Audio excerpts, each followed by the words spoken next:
All right, good afternoon. We're going to call this meeting of the TRPA Governing Board to order. The date is Wednesday, March 22nd, and it is 1:01. The first item on the agenda is the roll call to determine quorum. Maria, can you please call the roll? Ms. Alding. Mr. Aguilar. Here. Ms. Conrad Seda. Here. Ms. Dis. Ms. Faustinos. Here. Mr. Friedrich. Here. Ms. Gustafson. Mr. Hicks. Present. Ms. Hill. Here. Mr. Honigman.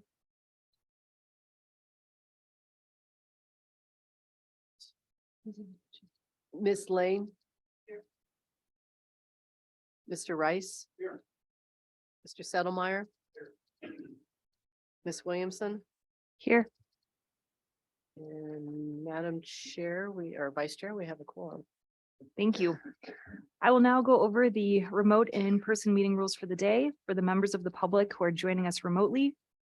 To address the board members directly with your comments, raise your hand in Zoom by clicking the raise hand button, or you may dial *9 to raise your hand and be unmuted. You will have 3 minutes to address the board. To remote board members, if you wish to speak, please also raise your hand in Zoom. Please, remote board members, do not use the chat box to make any comments or have sidebar conversations. And finally, if possible, I'd ask you to please turn on your cameras. Members of the public who have joined us in person, if you could please use the sign-in sheets at the back of the room to indicate which item you're intending to comment on. At the appropriate time for public comment on that agenda item, please line up at the podium to speak. All right, next we will move on to the Pledge of Allegiance. If everyone could please stand, and we will do it together.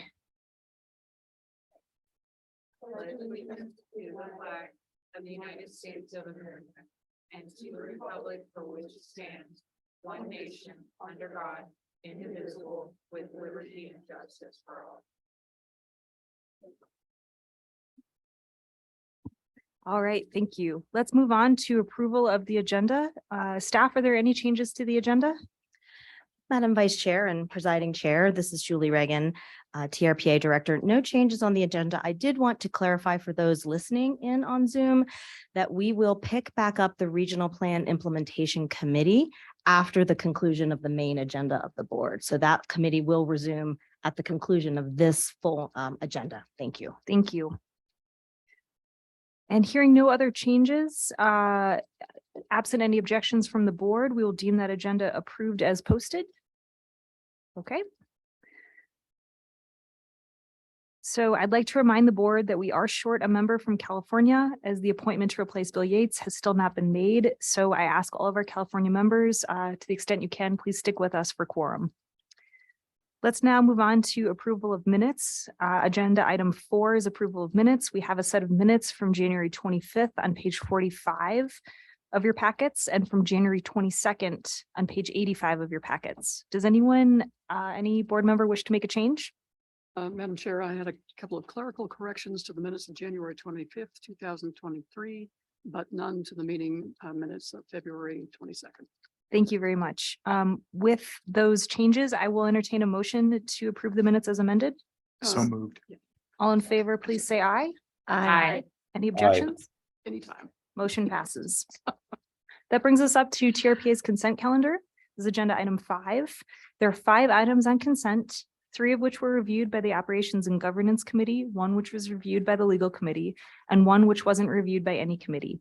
As a reminder to the public, after board discussion on this item, you may raise your hand in person to be called on or on Zoom to be unmuted. Shelley, can you please provide a report from Operations and Governance? Certainly, thank you. With respect to the consent calendar, item number 1, the committee recommends approval of the February financials, noting that once again, all expenditures are within budget and revenues are at or exceeding projections, with planning fees remaining high but dipping during the last 2 months, most likely due to inclement weather. With respect to consent calendar item number 2, the committee recommends the release of the SEZ mitigation funds in the amount of $110,000 for the Myers Stream Environment Zone / Erosion Control Project. And lastly, with respect to consent calendar item number 4, the committee recommends approval of the amendments to the rules of procedure regarding teleconferencing and video conferencing in order to encourage greater member participation at governing board meetings subject to reasonable restrictions, which will allow us, among other things, to address safety concerns during adverse weather conditions while still ensuring maximum public participation. That recommendation, however, is subject to an amendment to section 2.16.3, which now reads as follows. During a teleconference, members may attend remotely from any location. No member may appear remotely for governing board meetings more than a total of 5 times per calendar year. These numerical limitations shall not apply to committee meetings not held on the same day as a governing board meeting. And there needs to be an S behind limitations. Thank you. Thank you. Good catch. That concludes my report. Thank you. Any questions or comments from board members? Just the double negative in that last sentence makes it a little confusing. I guess it can stand as is. I just want to make sure that what we're trying to get at here is that you may attend a committee meeting remotely. And that if it exceeds the 5 times per calendar year, that does not trigger this rule. It only applies to the board meetings themselves. So it might be easier to state that more clearly. These numerical limitations apply only to the governing board meetings themselves and not to the committee meetings or something like that. I will defer to the gentleman who drafted the language. This is actually, I think, a holdover from the previous 2015, which probably I had some hand in as well. But I might propose that we just drop and just say these numerical limitation or this numerical limitation, since now there's only one. Okay. As we drop the other one, shall not apply to attendance at committee meetings, period. Much clearer. Thank you. Any other questions or comments? The only other, we need to just, for the adopting resolution, we'll put in the correct date. There was an incorrect date on the adopting resolution. Great, thank you. Okay, and that concludes my report, Madam Chair. Thank you very much. All right, I will turn it over to myself for a report from legal committee. At legal committee, we had one item. It was a stipulated judgment for a buoy mooring violation. And if I may, John, turn it over to you for the details of that judgment. Yes, so we've reached a settlement agreement with Mr. Parker on the litigation that we had to file against him. This is for a violation of mooring off of Reagan Beach illegally. In other words, it was a mooring most, if not all, of the summer on a anchor as opposed to a legal buoy. And so it's the proposed judgment is for $5,000 paid in installments. Mr. Parker claims substantial economic hardship. So that's why we agreed to split the 5,000 into 2 installments. Okay, are there any questions on that? Comments? Okay, then we move on to consent item, and thanks for bearing with me while I was out for a few minutes. We'll move on to consent item 5. This was not reviewed by any committee. It's a memorandum of understanding for permit delegation between Washoe County and TRPA. Information on this item can be found on page 179. Are there any questions or comments from board members on any of on that consent calendar item? Yes. Hi, Hi. can you explain this to me? Being new, I just would like some background or perspective. If no other committees reviewed it, I would like to have some perspective on it. Sure. Thank you. Julie Yeah, or sure. John? Sure. I can do it. So my name is Brandy McMahon. I'm the local government coordinator with the Tahoe Regional Planning Agency. And TRPA has a history of entering into memorandums of understanding with local jurisdictions and public utility providers. And they allow for those entities to do certain activities or permitting on behalf of the agency. It's to streamline the permitting process and make it easier to get things done in Tahoe. Part of the under the 2012 regional plan, It called for local jurisdictions to develop area plans. These are smaller geographic plans to further implement the goals and policies of the regional plan. And once those area plans are adopted, it also calls for TRPA to enter into a new memorandum of understanding with the local jurisdiction, which allows them to do permitting on behalf of TRPA. So as soon as the Washoe County area plan was adopted, it's almost been close to 2 years ago, I reached out to Washoe County and I was like, hey, we got to get a new MOU in place. So we have been working on this for a number of years. It replaces an old MOU. We have them that's currently not in effect. It would allow for Washoe County, after they have training, to review residential projects non-lakefront on behalf of TRPA. So if you have any additional questions on that, I'd be happy to answer them. And the reason, Secretary, is that it didn't go through the committee as it's a standard, pretty much a standard format that we've used with a lot of jurisdictions. But if the county issues a permit in contrast to TRPA conditions, what is the remedy or what is the situation? So we would provide the county training on how to review a project pursuant to TRPA's rules and regulations. And the expectation would be that they are issuing permits consistent with our rules and regulations. And we do annual audits to ensure that that is happening. What's the termination clause in such an agreement?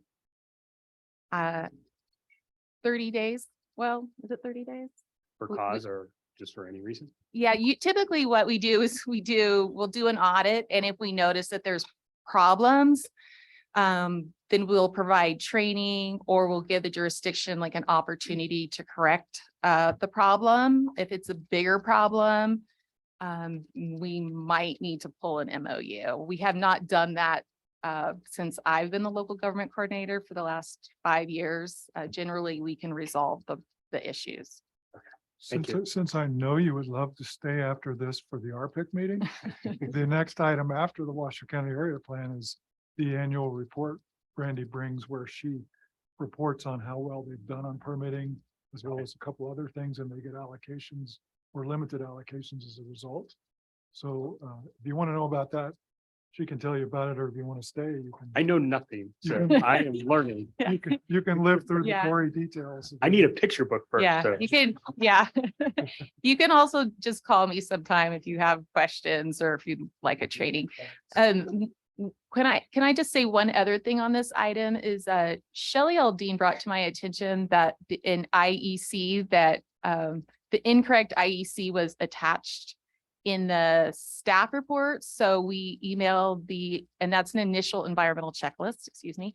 We emailed the correct initial environmental checklist to all the governing board members that have been included in the packet. And we made a determination that this action would not create an environmental impact because we're not amending any regional plan goals or policies or code. This would allow the county, if they so choose, to issue permits on our behalf. Thank you. Excellent question. We all need that a reminder. Are there any other comments or questions from board members? And John, did you have any? Okay, not seeing any here in the room. No, I didn't. So then we'll go to public comment on the consent calendar items. There's 5 items on consent. If any member of the public wishes to address the governing board on these items, please raise your hand now, either in person or by clicking the raise hand button on the bottom of the Zoom screen, or by dialing *9 on your phone, and you will be called on and unmuted by TRPA staff member. So first, looking in the audience, are there any members here that would like to speak on consent calendar items? Not seeing any in the room. Are there any on Zoom? Madam Chair, we have one hand raised on Zoom. Doug Flaherty, if you unmute, you can address the governing board. Thank you, Governing Board Chair. Just a quick comment regarding the Washoe County TRPA MOU. We recognize this, many people recognize this as nothing more than the camel and the nose of the camel in the tent to eventually allow Washoe County to approve ADUs in Incline Village. So we're aware of what you're doing. And although I cannot speak specifically to a board member, we just want this board to know that you're giving these people a glide path to, double the human capacity in Incline Village. We're already over capacity. We're already at risk of, wildfire. We have no wildfire evacuation roadway by roadway assessment. The TRPA has not accepted their responsibility for public safety to create a basin-wide roadway by roadway fire evacuation assessment. So adding more ADUs eventually, which is the plan. I mentioned everybody colluding on the plan earlier. That's going to do nothing but increase human and roadway capacity. Thank you so much. Thank you, Mr. Flaherty. Are there any other public hands raised on Zoom? No, Madam Chair, there are no other hands raised to comment on this item. Okay, so we'll close the public comment. And then I'd look for a motion to approve our consent calendar with the changes we made on 2.16.3 of our governing board. So moved. Okay. We have a motion and then we'll call for the vote. Ms. Alding, Yes. Ms. Conrad Seda, Yes. Mr. Aguilar, Yes. Ms. Faustinos, Yes. Ms. Dis, Mr. Friedrich, Yes. Ms. Hill, Yes. Mr. Honigman, Yes. Mr. Rice, Yes. Ms. Lane, Yes. Mr. Settlemyre, Ms. Williamson, Yes. Ms. Gustafson. Yes. Madam Chair, the motion passes. Thank you, Maria. And now we get to move on to item 6A on our agenda. This is the Lake Tahoe Community College LTCC Student Housing Project. It's a 33-unit, 100-bed facility for students and one resident director office apartment at 1 College Drive, South Lake Tahoe, APN 025-041-023, TRPA file number ERSP 2022-1992. Information on this item can be found on page 219 of the governing board packet. As a reminder to the public, after the staff presentation and board discussion on this item, you may raise your hand in person to be called on or in the Zoom webinar to be unmuted by TRPA staff to share your comments. This is a really exciting project, and I know that we've shuffled our agenda around to make sure that we have adequate representation here for action on this item today. So I appreciate the public's patience while we moved some things around. So with that, Brandy, we'll let you, or Julie, do you want to start off? That'd be great. Thank you, Madam Chair. Thank you, Brandy. Julie Reagan, TRPA Executive Director. I'm going to introduce this item before we get to Brandy McMahon and Jeff DeFranco, the President of the Community College, and really focus on the human element of this project before us. You as a policy board dive deep into the weeds of land use policy and very technical issues. And, behind all of those issues, it's really a collection of humanity and stories and people's lives in this college project. As we get into it, I just wanted to put that out there that everyone really in our community, not just on the South Shore, but the entire lake and the region is connected to this college. And over the course of decades, what began in an old motel on Highway 50 has grown to this campus in our South Shore. And I have one of those stories that I had to tell to set this up because, my husband left art school on the East Coast and out of US Highway 50, Ocean City, Maryland, where there's a big sign that says Sacramento, California, 3,074 miles. And he was in a beat up Subaru that barely made it the 3,074 miles to California and was headed to San Francisco but landed in Tahoe, fell in love with the lake, went to the college in the old motel, much to his parents' chagrin that he was attending college in a hotel. But this project will address some of those issues. But really, it affected his life, the love and passion for the lake, his art career as a fine artist, and ultimately my love and passion for this lake. And so that's just one small story of thousands and thousands of human lives that are affected by projects like these. So it's a real pleasure to be able to kick this off and to also connect this to your work as the defenders of the compact and the Tahoe Regional Plan, and our academic partners like the college, like UC Davis at the Science Center in Incline Village and other locations, the new UNR Tahoe campus right here at the lake, the Desert Research Institute, and many other universities really help us carry out the intent of the regional plan through research, but also through their programming. And you'll hear some of that today from the team. And I also want to thank Brandy McMahon for being an incredible planner to move this project forward because of this really incredible funding from the state of California to make this vision a reality. There were some pretty tight timelines on the administration of this permit and this project application, and everyone pulled together as a team, and Brandy was leading our team here at TRPA. So with that, I will turn it over to Brandy McMahon. Thank you. Thank you, Julie. So I've been working with the college on the implementation of their master plan projects. Today, we're happy to bring forward the proposed student housing project. And could you go to the next slide? Thanks. And so I brought Dr. Jeff DeFranco. He is the president of the Lake Tahoe Community College. He's going to go over the college's facilities master plan, some of the projects that have been recently approved, as well as go over how the college's plans and programs align with TRPA's vision and mission, and how the college is helping to support community needs. Today, the focus is on housing. And then I'm going to give an overview of how the student housing project complies with the regional plan and the TRPA code. So with that, I'm going to turn it over to Dr. DeFranco. Great. Thank you so much. So we'll go to the next slide if you don't mind. First off, Jeff DeFranco, I've been at LTCC for a little over a decade. I've been president for the past 6 years. I could tell you that we've been talking about housing for my entire decade on that campus, and we're excited to see that it's starting to look like a reality here, hopefully with your support today.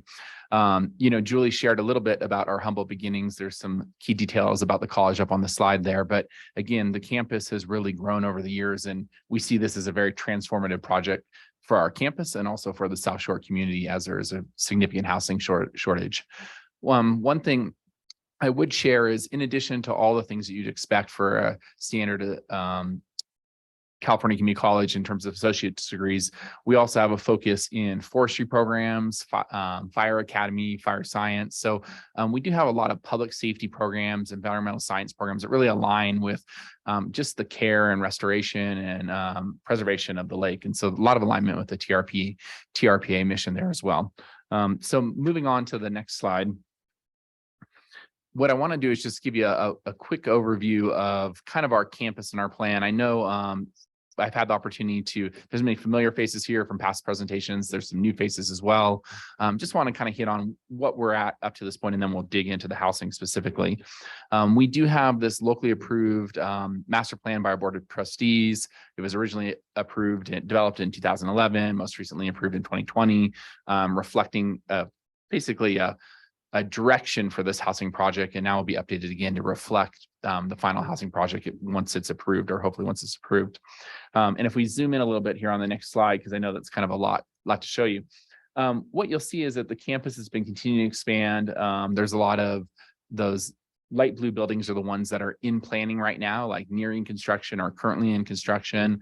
And then there's other ones that are planned for the future. And so this is part of a really a multi-decade plan to transform this campus. And so I share that because I think one thing that's maybe a little unique about us is we're not just a project, we're more of a program, right? So we have this construction program about renovating the campus. It's been taking place for the last 10 years. If you get to the next slide, we started, I jumped ahead. We started in 2015. And we anticipate this run to at least continue through 2025 with housing on active construction. You can see the 4 large projects that are complete, 2 that have been through TRPA, been approved or under construction. Both of those are anticipated to finish late this summer. And then the student housing project, which is funded, designed, and hoping to get some key regulatory approvals, including TRPA, and get out to bed and get shovels in the ground this summer. The final one that's still out there is this public safety training center that hopefully we'll have an opportunity to talk to you about in the future. It's partially funded. We're looking for some additional state and federal funds, but again, it's about providing training for forestry professionals, EMS, other public safety, criminal justice, forestry and fire, et cetera. So moving on, I'll just hit on a couple of the projects. The first one was the Lisa Maloff University Center. This allowed us to bring 4-year degree partners to campus. It was made through a pretty notable local donor, made possible through a local donor. What we'll say about this is this really kind of made our trend to moving toward more green building movements. All these new buildings have hydronic heated sidewalks out front. So it's not only good for safety, but it's also less ice melt and some of the runoff and chemical impact that creates. Onto our next building is Early Learning Center. Some of you may have had kids in the Tahoe Parents Nursery School program or the Bridge Language Academy. These are all pre-K programs that we offer on our campus as well. Again, this project recently completed back in 2021 and meets many of those, kind of more environmental forward building and landscaping design. The next project is the Mobility Hub. This is a project we're very proud of. We completed the hub itself in 2019, and then through a partnership with Liberty and Tahoe Transportation District, it was electrified in 2022, which basically means now it could provides overhead charging for their fleet of electric buses. But this project was really critical to us because it basically put the campus in the center of the bus network, right? So now all the buses, we're one of the primary stops. We got, multiple buses, usually about 3 buses an hour, at least coming through campus. And this was a really important pre-step to preparing us to be ready for housing. Moving on to the next slide, the Greenway Trail, which I'm sure you're familiar with. We are one of the partners, a small partner on that, but the new bridge that was completed in 2021 is actually on our campus. We help fund that section of the trail. And so again, all these were about creating alternative routes to transportation to campus, but also off campus. And so these have really set us up to be prepared to have student housing on campus. Moving on to the next slide, we've also done a number of things to reduce vehicle trips. A lot of the trail access that I mentioned, but additionally, our student group has shifted. So we used to be about a quarter of our students were online and the rest were face-to-face.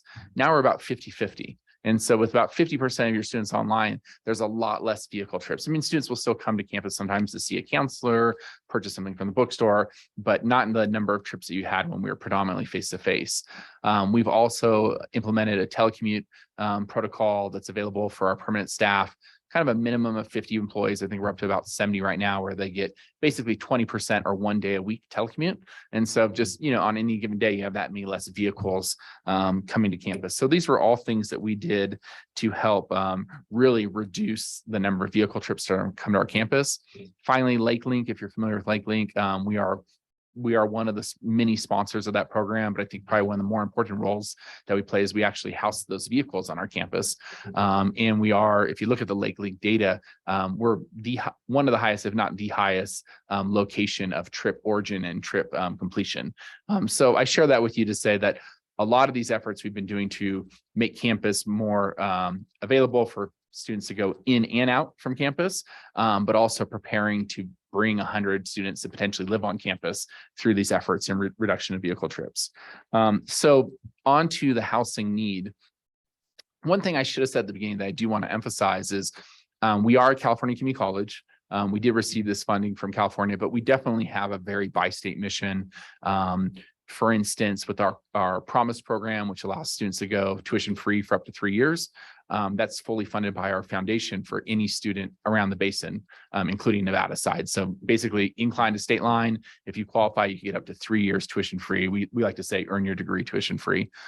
We also recently got some legislation approved that allows us to enter into this Western undergraduate exchange where any Nevada resident could just pay 150% of California tuition and access our campus. So even beyond the basin. So just wanted to share that as well. This is our current off-campus housing. This was an existing set of condos that was there. We entered into a 5-year master lease with the owner and made them significantly more dense, right? Increase the density. There's 6 students living in each one, 2 students per bedroom, 3 bedrooms total. And so that's been a good start. That serves 31 students or 30 students and a resident advisor. It's a small dent. It's something that we continue to keep actually. You'll note when we talk about our housing, because the funding, there's some rules around it. So this would allow us to continue to serve, especially folks that come from beyond the basin typically. Students that are we have a lot of students that will come from Vegas, Reno, out of state, even a couple international students. This is a good option for them. It's in the Ski Run Boulevard neighborhood. It's close to public transportation, able to get to campus. But moving on, as you're, I'm sure well aware, we do have housing needs in our community, and especially on the affordable side. And our students haven't been, they've been impacted by that as well. There's many stories talking to students about just very less than ideal living situations, landlord challenges, getting their housing getting converted into getting bought for a second home or a VRBO, things like that. And so we've had a lot of displacing of our students, and that really impacts their ability to access their education. So what we're proposing here is 100-bed full-time student housing on our campus. It's dedicated for low-income students. That is our agreement with the state of California. So it's basically deed restricted for that purpose. We're one of only 11 California community colleges that actually received this funding. So we're really, lucky in that regard. There's a lot of effort that was done. And, the construction, dependent on the approval of the board, is hoping to start in this summer. And what I want to say about that is we got this funding last July. We'll say the 1st of July or so, or end of June. And at the time, the idea of actually getting a shovel on the ground for a big, public building like this with Division of State Architects and TRPA and a lot of the regulatory environment seemed, almost impossible. So I do want to just give a special thanks to Brandy and really the Julie and John and the entire TRPA team. They've really prioritized this, and we really appreciate that responsiveness. And, it looks like we're now potentially on a track for that. And I could tell you, if any of you are tracking cost escalation in construction, it would have literally cost us millions more dollars to build this building a year later. So being able to get in the ground this summer is very significant for us. So that's the housing project. Again, these are full-time students. They'll basically live on campus. It's intended for students that it's not to try and bring 100 students from LA to campus, right? It's really to support students that are in town that maybe are looking to move out of their parents' house and get more independence. Maybe they have a less than ideal situation living in town. Maybe they're unable to find housing, to give them a housing option on campus so they can be full-time. Again, they're required to be full-time students through this and really have a campus life type experience and really support their housing and their basic needs. A little bit about the location. If you're familiar with, on to the next slide. If you're familiar with our campus, it's by that red line there. It's the southwest corner of kind of the developed part of our campus. So it's adjacent to our student center, our cafeteria, close to the library, the workout facility, the gym, things like that students would access. It kind of overlooks the Trout Creek area to kind of give you a sense of that, but we'll really connect to the rest of that campus and really focus on walkability and connectivity to those other buildings. You'll literally be able to walk out of the residential living and walk 100 feet down a sidewalk and then pop into the student center where the cafeteria is. So the idea is really about connecting those students on campus and making everything very walkable and providing them with most of the things they need on campus so they could be there day in and day out. This next little clip will give you a little sense of, there you go. It's a little rendering and kind of give you a sense coming up to campus. So this area is pretty undeveloped right now. So this is really going to be a little bit of a cornerstone project. It's going to anchor multiple buildings together. And so you see there's walking pathways, there's of course fire lane and things like that that we need to account for in terms of public safety and access. Right in the front there, you actually see that's the director's apartment. So there's a full-time residential director that will live on site and really manage this. But here you see the commons area downstairs where students would be able to gather. There's a lot of glazing looking out to that west side. That's Trout Creek, which is just a beautiful element of nature. And so I think also to provide for these students, really this kind of connectivity between campus and then also the natural environment. It is a two-story building. We don't have a lot of two-story buildings on campus, but we obviously wanted to, limit our footprint with this building and build up and save some resources that way and be a little bit more cognizant of our footprint. Each of the rooms have kitchenettes, but there's also a community kitchen on here for students to be able to, make larger meals and do things with roommates and other groups. And again, we're trying to provide things so these students aren't always having to come and go from campus, so they're able to work out on campus, study on campus, eat on campus. These are the bedrooms. Basically, our most common is what you see here, which is a double occupancy bedroom. There's 2 double occupancy bedrooms that are next to each other, and then they're a quad. So they share a restroom, right? So those 4 students across 2 bedrooms share 1 restroom. We do have a couple single occupancy bedrooms because we also do serve folks like returning vets, formerly homeless students that may need more of a single bedroom type environment. And this kind of gives you a sense of, the aerial view in terms of what this facility would look like, its connectivity to the natural environment. And also, again, just north of that's that student center, which was kind of currently our south entrance to campus, the student center where the cafeteria is. So there'll be a lot of connectivity here. A lot of this project's also the sidewalks that really connect it back to that library building. And over here, just in that bottom right corner, is our PE building where students would go to work out. So there's a lot of site work with this project as well, I think is notable.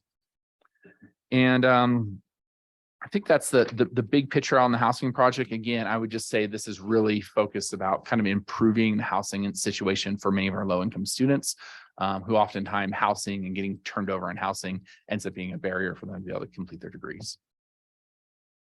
And I'll hand it back to Brandy. Great, thank you. So on behalf of TRPA, I coordinated the review. I think Jeff covered most of the project overall did a good job of explaining the project. Just a couple of things. So this project is before the TRPA governing board because it will require more than 10 residential bonus units. That triggers your review. It only requires 5 new parking spaces because it's located adjacent to an existing rather large parking lot on the college campus. As Jeff mentioned, it's located near existing college buildings, including the library, student services, classroom, the gyms, and ball fields. You can go to the next slide.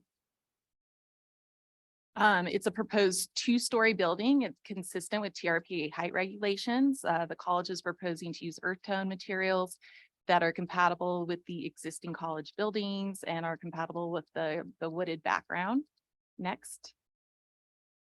Once again, Jeff mentioned this, but it's a 33 unit 100-bed facility. And then there'll be 1 resident director office apartment. Go to the next slide. This project does require 41 residential development rights. And the college is located in an older community plan. It's the Bijou Al Tahoe Community Plan. The city of South Lake Tahoe has plans to update this older community plan and develop a new area plan, but they couldn't do it in the time frame we needed to get this project approved and before you today. So one obstacle we identified early on in the process is there's this policy in the Bijou Al Tahoe Community Plan that limits TRPA from allocating no more than 20 bonus units to a project. And bonus units are the type of development right TRPA gives out for deed restricted, affordable, moderate, or local achievable housing. So we reached out to the city and we asked the city, could you please provide 21 residential units of use? Those are bank development rights that the city got from tearing down an old hotel. Could you give those, or could we use those for this project? And then we'll go to the TRPA governing board, ask that at this time you allocate 20 bonus units to the project. The plan is for TRPA to reserve the other 21 residential bonus units. And then when the city gets their new area plan adopted, removes that outdated policy, then TRPA will give this project the remaining bonus units. And then the college will return the residential units of use back to the city. And the city has been using those residential units of use for various affordable housing projects or for accessory dwelling units. And so I'd just like to express how thankful I am to the city of South Lake Tahoe for supporting this project and working with us on this. Next slide. So TRPA staff completed a thorough review of the project, and we did find it consistent with the TRPA regional plan code and then the community plan, and have made all the project findings. Go to the next slide. And are therefore recommending approval of the project. The required motions are up on the screen. One thing I'd like to mention is we did receive a public comment letter from Heidi Hill Drum with the Tahoe Prosperity Center. I just emailed the governing board members that letter before the meeting, and the Prosperity Center is expressing support for the project. That is the only public comment letter I received on this project. And we are, Jeff and I are available if you have any questions. Thank you, Brandy, and thank you, Jeff. We really appreciate your presentation, your presence with us today. Board members, any comments or questions? Yes, Shelley. First of all, Jeff, you've raised the bar with your, automated simulation. Henceforth, we're going to require that of all applicants. Just a couple of things. First question, I guess, is for Brandy. Brandy, this is a mitigated, let's see, it's a mitigated deck, right? A mitigated negative deck, and that's because of the findings of significance on page 295, which has to do with some quality issues. It says no, with mitigation, it won't have an impact if the impact is mitigated, because I noticed on page 297, the determination, none of those boxes are checked. So I'm assuming the box that should be checked is B, that the proposed project could have a significant effect, but due to a listed mitigation measures, which have been added to the project, would ultimately not have a significant effect, right? I just want to make sure if anybody's reviewing the packet that we haven't overlooked something that should have been marked. So yes, sorry, I did not check that, but yes, based on the conditions in the staff report, this project would not have a significant impact So on it's the a environment. mitigated Yeah. deck. Okay. Well, Okay. it's not they prepared an initial environmental checklist. Mhm. Okay, well, the So- initial, yeah, no, I understand. The initial environmental checklist says that it's we have included the full document as well as the final initial study and mitigated negative deck. So I just want to make sure there's not an inconsistency between the document as we've completed it and what was submitted by the applicant. There's not. There is. There's not, Okay, yeah. Okay. All right, that was the answer. I was looking Okay, for. yeah, sorry. That's okay. No worries. And then Jeff, I just had a question. I know it's your intent to make this housing available to students within the basin. Do you have a marketing program in mind to make that happen so that you're not attracting students from outside of the basin? Yeah, it's a good question. So one thing and I want to reiterate this little piece too, is because the nature of this funding from the state of California, so it's limited for low income California residents, full-time students. And so I share that because a lot of times if you go to, UC Berkeley, they've had some housing challenges. A lot of their housing is focused on like international students or out of state, like they're pulling in a lot of students from beyond. So in this instance, this is limited to state of California residents. Now, that doesn't necessarily I want to get to your question too, but I just want to mention that because a lot of the times when you see these housing programs, they're about bringing in international out of state students, and this is definitely not that, and it can't be that. As far as that goes, I mean, we've talked a lot kind of internally. I mean, we're still a ways out. Our current target opening date for this is July 1, 2025. So there's work to be done on that, but have definitely talked with our folks that do our basin-wide high school outreach. So we have multiple staff up at Tlac and South Tahoe High School. We also do outreach at Whittle, Incline, and North Tahoe High School. So this will be part of the thing that we start to share is you could go away to college, and have that residential experience here. A lot of it will also be through our basic needs center, where many of our students that are having housing insecurity or affordability issues will go. To give you a sense, this is actually going to start at $500 a bed all in for the students for their That's their monthly rate, including their utilities, internet, all that sort of stuff. And so a lot of it's just going to really be focused on those students that have high affordability needs. And a lot of our kind of basic needs staffs are already really connected with who those students are. So that I guess I would say my initial answer, and I think probably, a year from now, we'll have a lot more details as we get closer to opening. Enroll for 2-year degrees, so you really can't project out that far if the project's not going to be available for occupancy until 25. But no, that's a great answer, Jeff. Thank you. Appreciate that. Other comments? Yes, Ashley. Thanks so much. This is great. And yeah, I like that. We've had some great presentations today, taking advantage of some new tools, which is awesome. Just some questions on your total housing demand. And so based on your demand, I mean, I hear that you're seeing a lot more remote students, but what is your average demand for housing? Yeah, that's a good question. So we hired a firm by the name of Brailsford Dunleavy that does these kind of student housings, their bread and butter. They've worked with San Diego State to Western Oregon Community College and UC Berkeley and everyone in between up and down the West Coast. And they did a demand survey for us based on a price point that was actually a little higher price point than this. And so the demand might even be greater at this lower price point they were able to get. And through that demand survey, there's all these steps, and then they keep cutting them down. And they got down to about 200 students.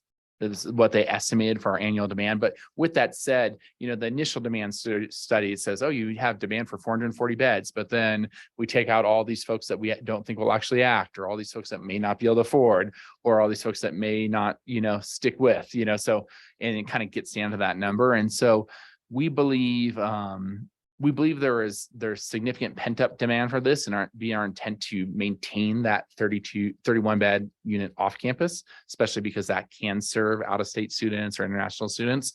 But at the same time, I don't think any of us see in very much the foreseeable future thinking about going out and having another hall, like maybe, where some of us went to college, where there's multiple, this hall and that hall and that hall. That's not something that we see in the foreseeable future.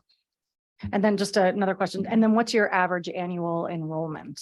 Because thinking about like when this housing does show up, you may see more demand. So that's why I'm interested. Yeah, that's a great question. I'm going to give you a complex answer because it's kind of a complex number. So our head count, right, will serve 7,500 students in a given year. Okay. Head count. Now, with that said, I could tell you 450 of those students are older adults that come for like the silver sneakers workout classes. True story, right? 500 of those students are taking winter classes, typically in like avalanche rescue and whatnot, that are coming from all over the region. 500 of them are part of our Rising Scholars Program, which are incarcerated students, right? So they're not going to have that demand. A couple thousand of them are fully online students, Okay. right? A couple hundred of them are firefighters from San Jose to South Lake Tahoe that we train at their fire agency. So, it gets to a much smaller number, but you're talking about a couple thousand students, like probably 2,000 students that are really kind of core degree seeking in the region students. And then a much smaller number of those, you're dealing with like 500 that are full-time degree seeking on campus. Okay, great. Thanks. And then, sorry, final question. And you may not have thought about this yet, but given that school doesn't run year round, have you had any conversation about usage for summer camps or summer school or things like that? So with our agreement with the state, this has to be 24/7, 365. So again, maybe in our college experience, remember they kind of kick you out for winter break and say we're closing down, because this is also trying to meet the low income housing need. And for, some of our students might be formerly foster youth or students that don't have another home to go back to.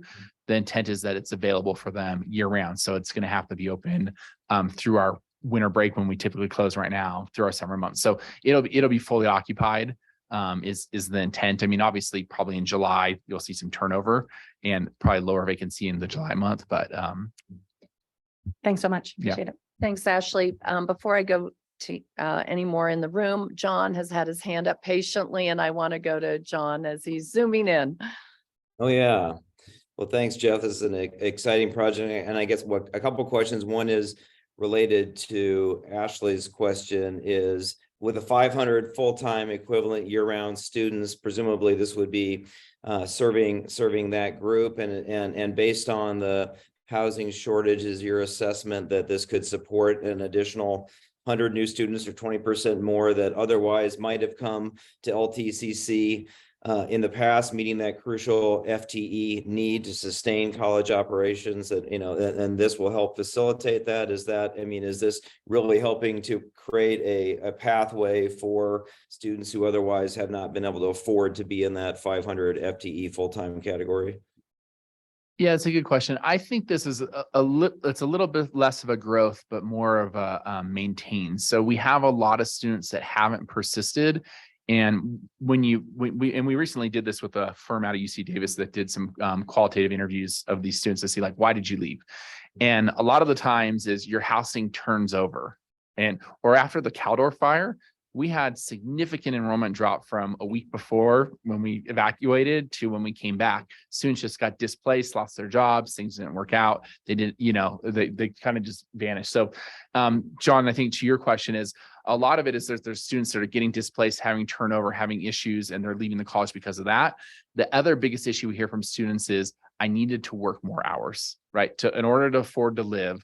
I was working 20 hours a week and going to school full time, but now I need to work 40 hours a week. And so I'm going to go to school part time, or, I'm going to go to no time for this term. And then, 2 years later, they still haven't returned. And so I think this is really more about kind of maintaining these students that have demonstrated interest, but they can't afford to live, work, and go to school. There's too many demands there on them in the basin, so they have to make a choice. Or some of the students that have had so much housing turnover. We had a student that was a student leader a couple of years ago. She moved 4 times in her final year at the college because of all these, house that got sold, land that turned over, something got converted to VRBO.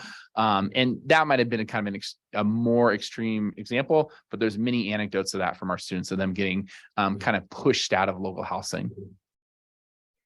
I don't know if that answers your question fully, John, but. Yeah, it does. Thank you. That actually is a very interesting perspective, and it's serving multiple needs there. As you laid out. Another question is, I know that you're an advocate of energy efficiency and renewable energy, and you mentioned earlier work going on existing buildings to make them more efficient. I didn't hear you share any plans for kind of efficiency or sustainable building elements here. I'm sure that some of those are incorporated, so just welcome you to share anything on that front. The architect for the project is online. Do we want to ask him, or do you feel you want to just go over it? Yeah, I'll start, and then I believe Carl's online and he could kind of jump in if I miss anything. So, I think, John, this building's built with, just a lot of kind of the energy efficiency, life cycle costs, all those things considered. In it, again, there's a lot of things that we've been trying to do just kind of environmentally with, like, the heated walks and connectivity to remove the use. It just requires less using the blowers and the de-icer and all those things that kind of impact the environment. There was a lot of thought giving into the location of this facility related to Trout Creek and the existing walking trails and kind of how to connect this campus, but then still really maintain and preserve kind of that more natural environment back there, but also allow the folks that live in this housing to be able to access it. The biggest thing too, John, it's not in this project, but it's adjacent to this project. And it's a little premature maybe for a public board meeting, but I'm going to go ahead and wing it. We're talking to Liberty Utilities. We're in kind of preliminary conversations. I think it's okay to share that about doing a solar array on the north side of this housing that would actually, it would come at a later time. It's not part of this project right now. And again, it wouldn't be enough solar to power the facility, for instance, but more as a demonstration site.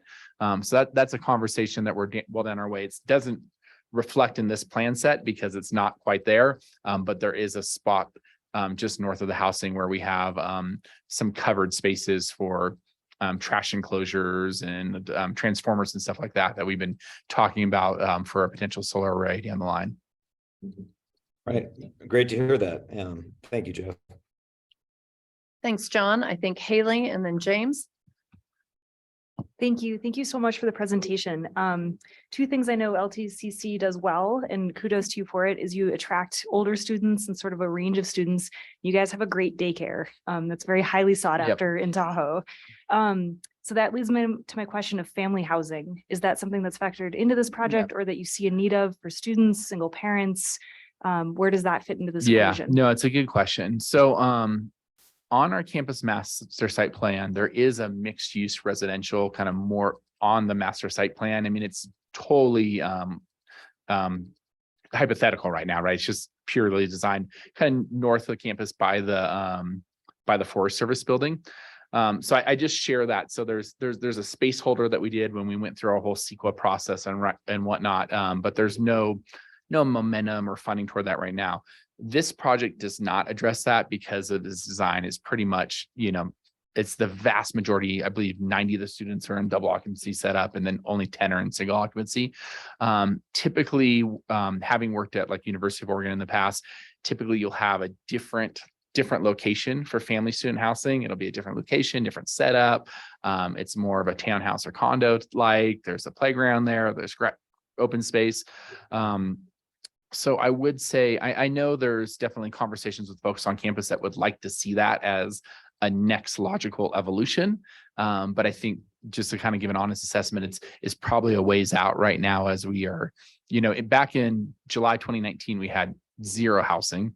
Then we entered in that 5-year lease. Now we're doing this. So we're kind of growing as we go on this issue, but it's definitely, we know that housing insecurity and this dynamic between number of hours you need to work and number of hours you need to go to school really impacts our students' ability to actually complete and get degrees. Thank you, James.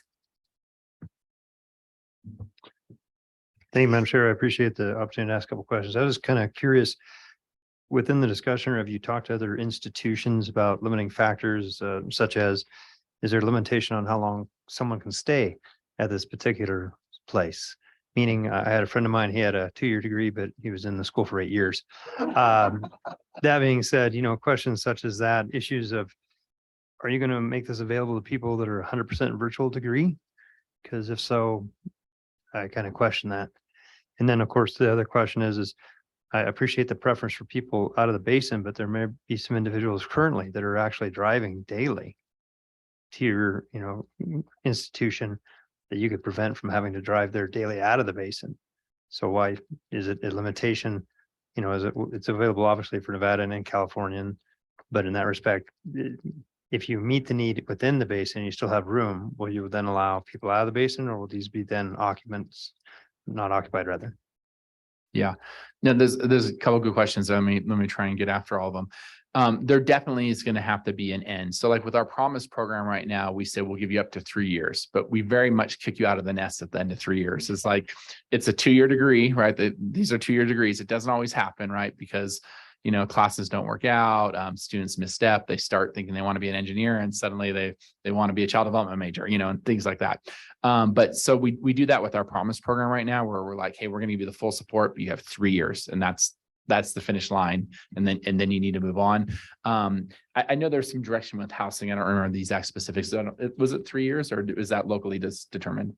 Locally determined, but probably 3 years is what we'd be looking at. And then we have a little bit of an appeal clause if there's an extreme circumstance or something that we'll look at that. But the intent is not to be able to get housing, be a student to be able to get housing, and then just have this become your long-term housing. Right. So I would say that's some things that we'll work out internally. And it kind of goes a little bit back to the question too about our housing makeup. So once this is built, we'll have this 100-bed on campus. Again, this is specifically limited per our agreement with the state of California, who basically wrote a $40 million check to support this, is it must be California residents, they must be full-time, and they must qualify as low income. So this housing is limited by those, right? In terms of those elements.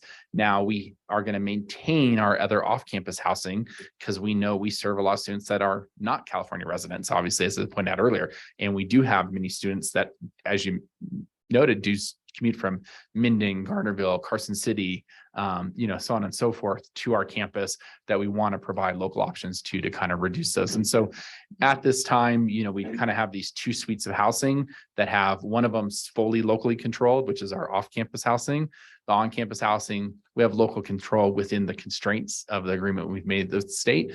And then I think, as we get further down the line, we'll be due for another one of those demand surveys that I mentioned earlier to say, okay, now what's the missing gap? Do we have more demand for out-of-state housing? Do we have more demand for family housing? Is there additional need for more low-income housing? But that's, honestly, this is such an undertaking to get to this moment. That's, we're gonna kind of look to that once the ribbon's cut and we got students living in this. I appreciate the answers to the questions. I am a little bit troubled that this is a by-state committee and you're saying Nevadans aren't welcome. Just point that out. Yeah, and I 100% understand that, and we've spent a lot of time. Laura Mattoon's here; she's our director of government relations. Laura and I have spent a lot of time, both predominantly in Sacramento, trying to explain to folks the bi-state nature of our institution, and we have had some good luck with two different bills. One that got us the California-Nevada Interstate Attendance Agreement, which allows us to serve the east shore of the basin. And then most recently, I can't remember the assembly bill number that got us the WUI, the AB 1998, which has got us the Western Undergraduate Exchange that now allows us to serve Nevada students at 150% cost. So we've done a lot of work on that. And, we've done a lot of geography lessons. I mean, honestly, we've been in meetings and I'm like, so here's my campus. And if I drive, I could drive to Nevada closer than I could drive to my house, right? Kind of explaining that. So, but in this case, this was part of a governor's proposal for the state of California, and these constraints were on it. And so it was basically, we have gotten a number of Lake Tahoe clauses. I mean, many of my peers throughout the state are like, how do you have all this Lake Tahoe specific legislation? In this case, it was not available to us. Appreciate that. I remember working with former Senator Gaines and Mrs. Gaines on the WUI concepts. Assemblywoman Gaines and Senator on those concepts. I appreciate them. It's just a concern. Yeah, I appreciate it. Yeah, and Senator Gaines was actually very, very helpful with the initial California-Nevada Interstate Attendance Agreement. Is there a relationship or partnership with UNR and the new campus in Incline? Yeah, that's a good question. We definitely have a relationship, UNR. We had a very close working relationship with Sierra Nevada University or Sierra Nevada College prior to UNR. They actually taught classes in our university center, and we had multiple students getting four-year degrees here in the South Shore with the Sierra Nevada University degree and faculty. So since it's now became the UNR Tahoe campus, we've had some preliminary conversations, but it's still being worked out. I would say I don't want to speak too much for them, but I think they're establishing their offsite center now and kind of working out some of the just the implementation steps of that. So I think there's a potential possibility of that in the future, but as we were in the past, we were basically like a satellite campus for SNC.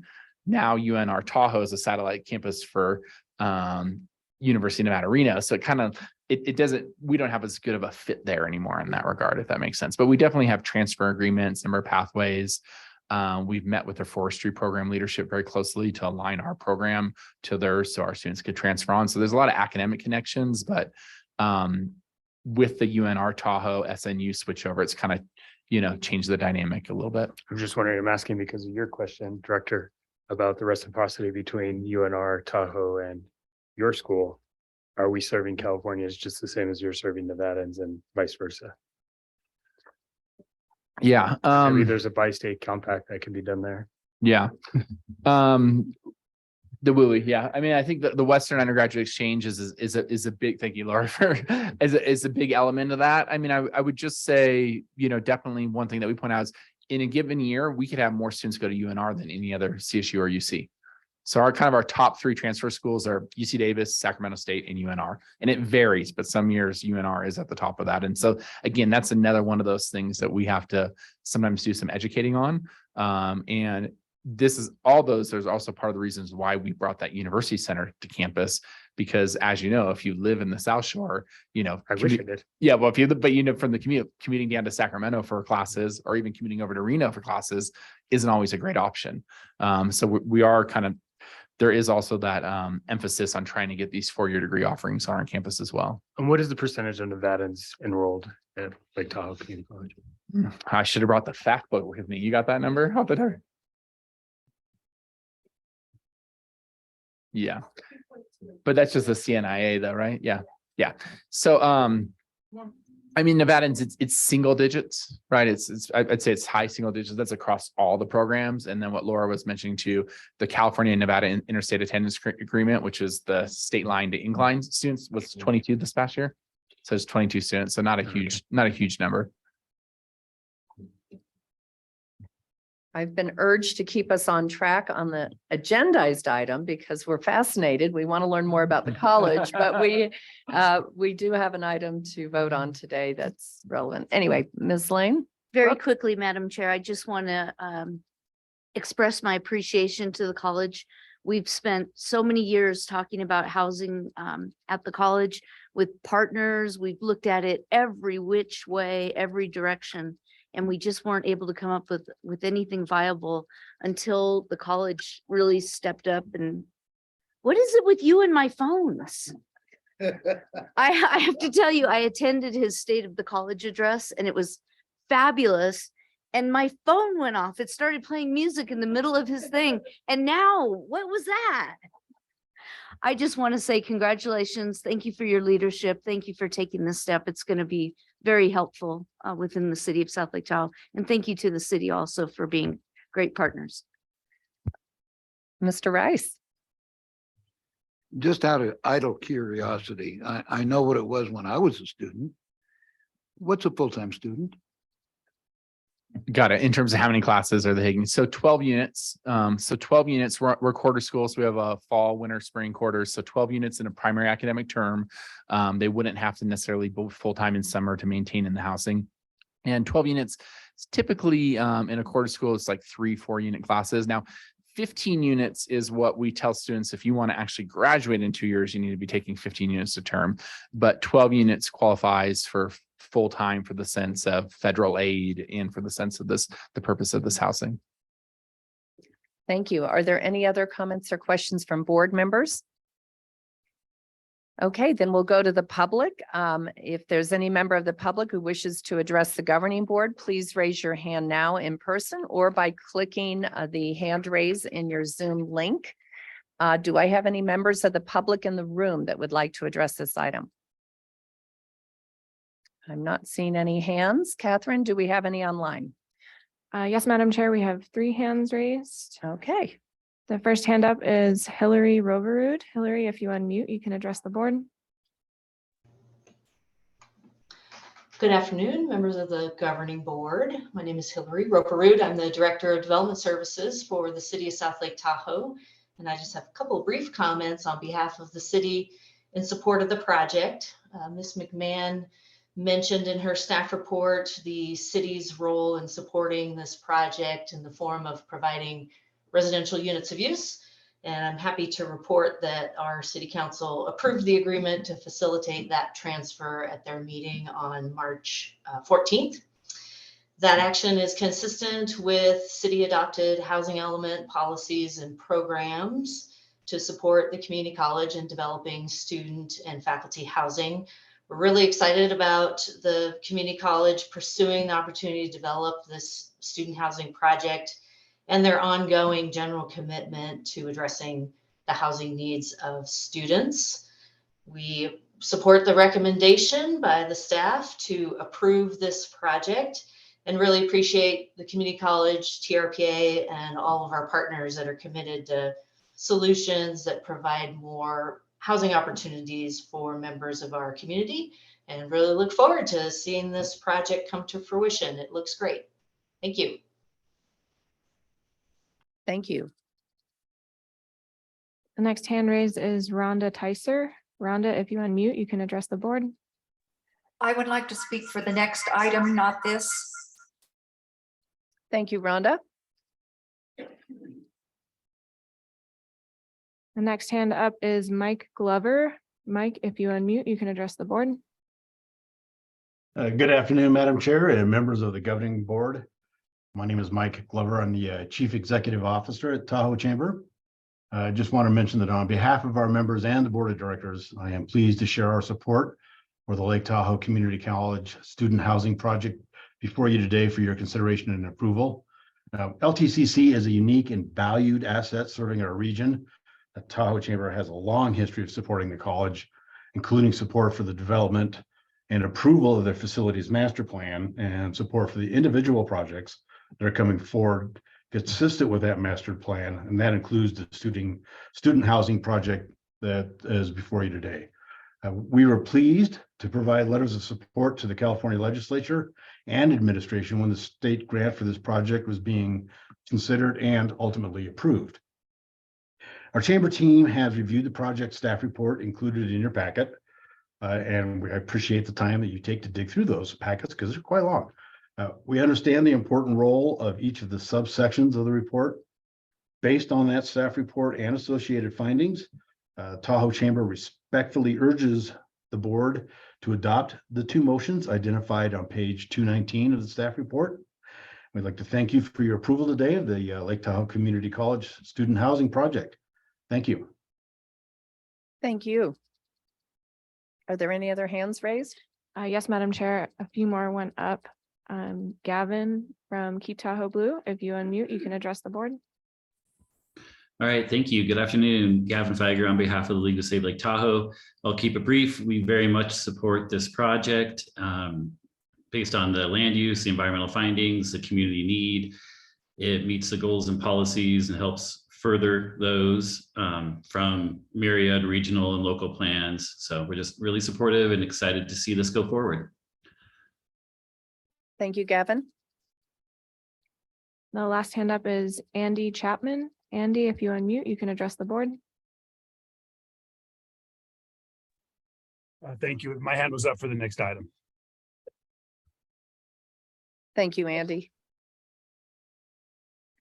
And Madam Chair, we have no other hands raised to comment on this item.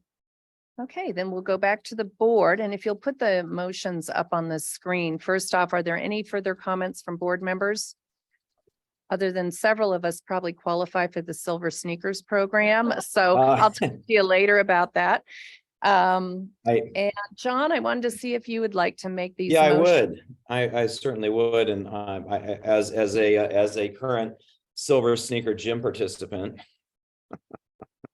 And I just want to say real quickly, I'll make a motion that I just want to congratulate Jeff and the staff for being so proactive about meeting affordable housing needs for students, which is certainly a challenge around the state. And I mean, this project is crucial for the viability of the school, which in turn is a cornerstone of South Lake Tahoe community in our region, and which is why the city so strongly supports the projects. And I think this will certainly one of the best and most needed projects that have come before us in recent memory. And I anticipate, you know, also for the future. So with that, I should take one motion at a time, Madam Chair. I'll make the first motion and make a move that we approve the required findings, including a finding in no significant effect. And I think we can go ahead and take both at the same time. Okay, And separate. I'm sorry, I was wrong. Okay. That's So what I thought. we'll, are there any questions on that motion, board members? Maria, do you want to call the roll? Ms. Aldine? Yes. Ms. Conrad Seda? Yes. Mr. Aguilar? Yes. Ms. Faustinos? Yes.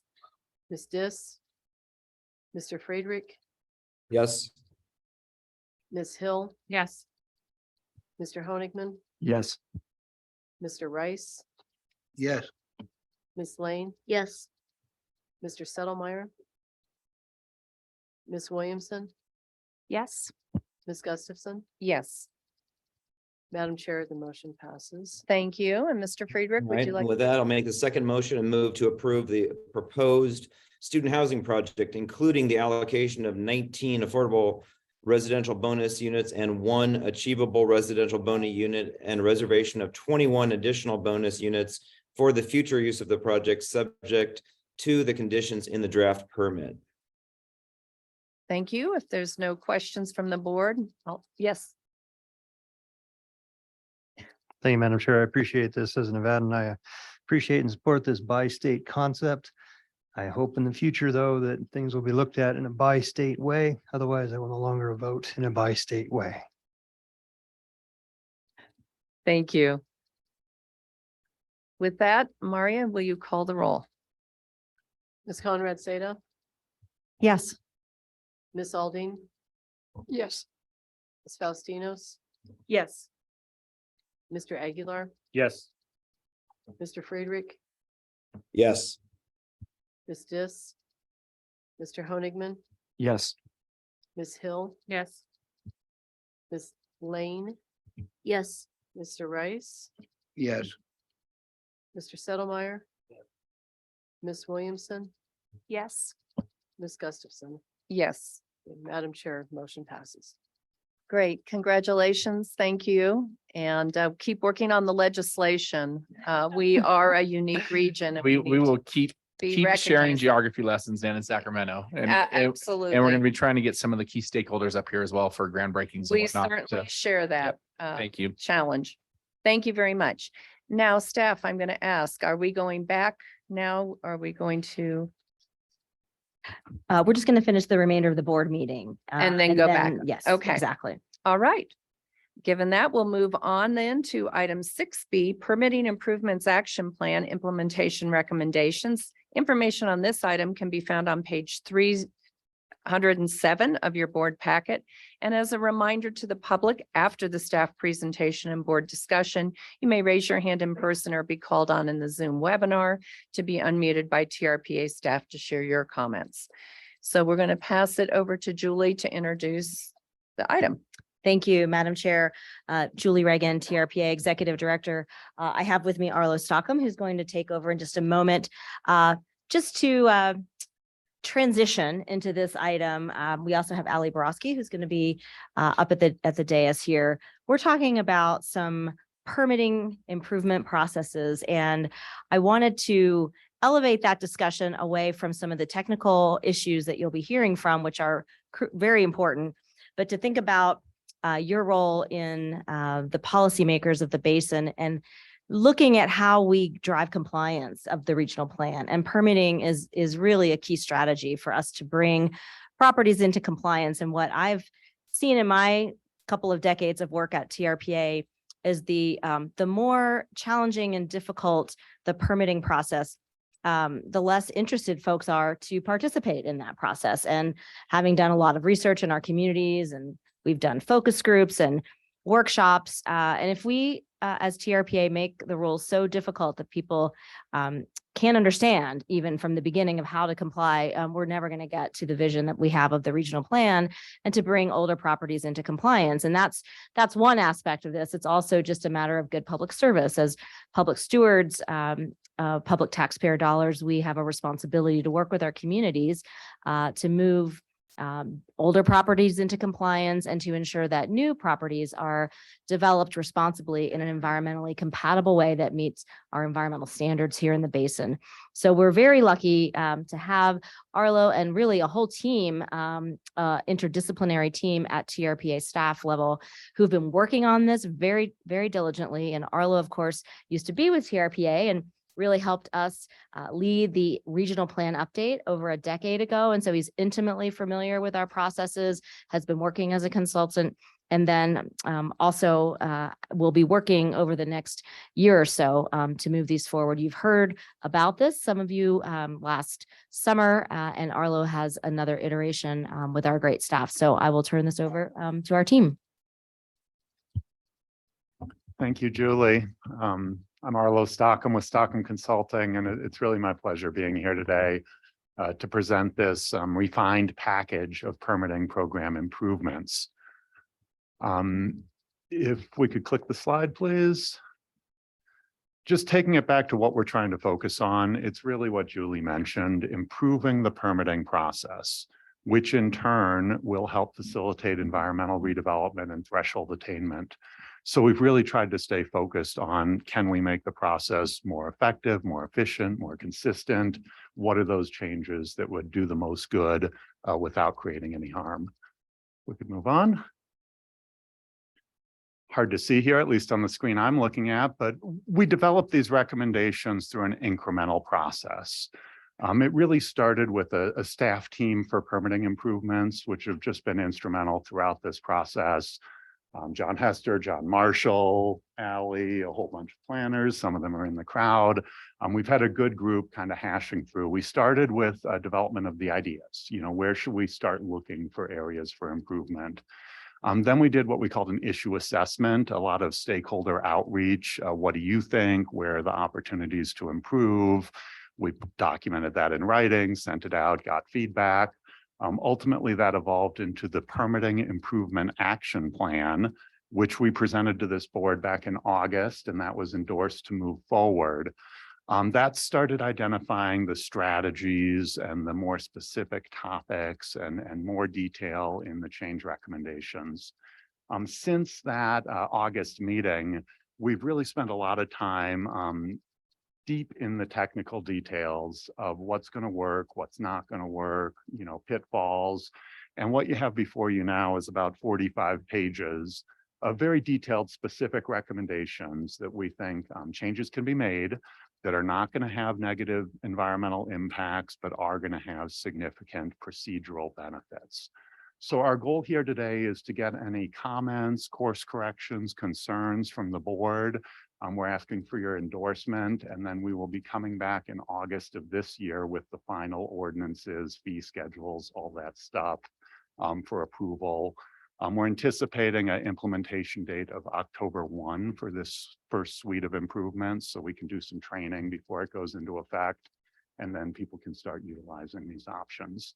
We do have some phase 3 improvements that we'll be working on after that August date through the winter. And then we're hoping to have everything buttoned up and kind of the new programs in place in February of next year. Next slide, please. I'll try to keep the presentation pretty brief and high level, about 15 minutes. I know you have a full meeting. These are the priority topics and action items that were identified in the Permitting Improvement Action Plan.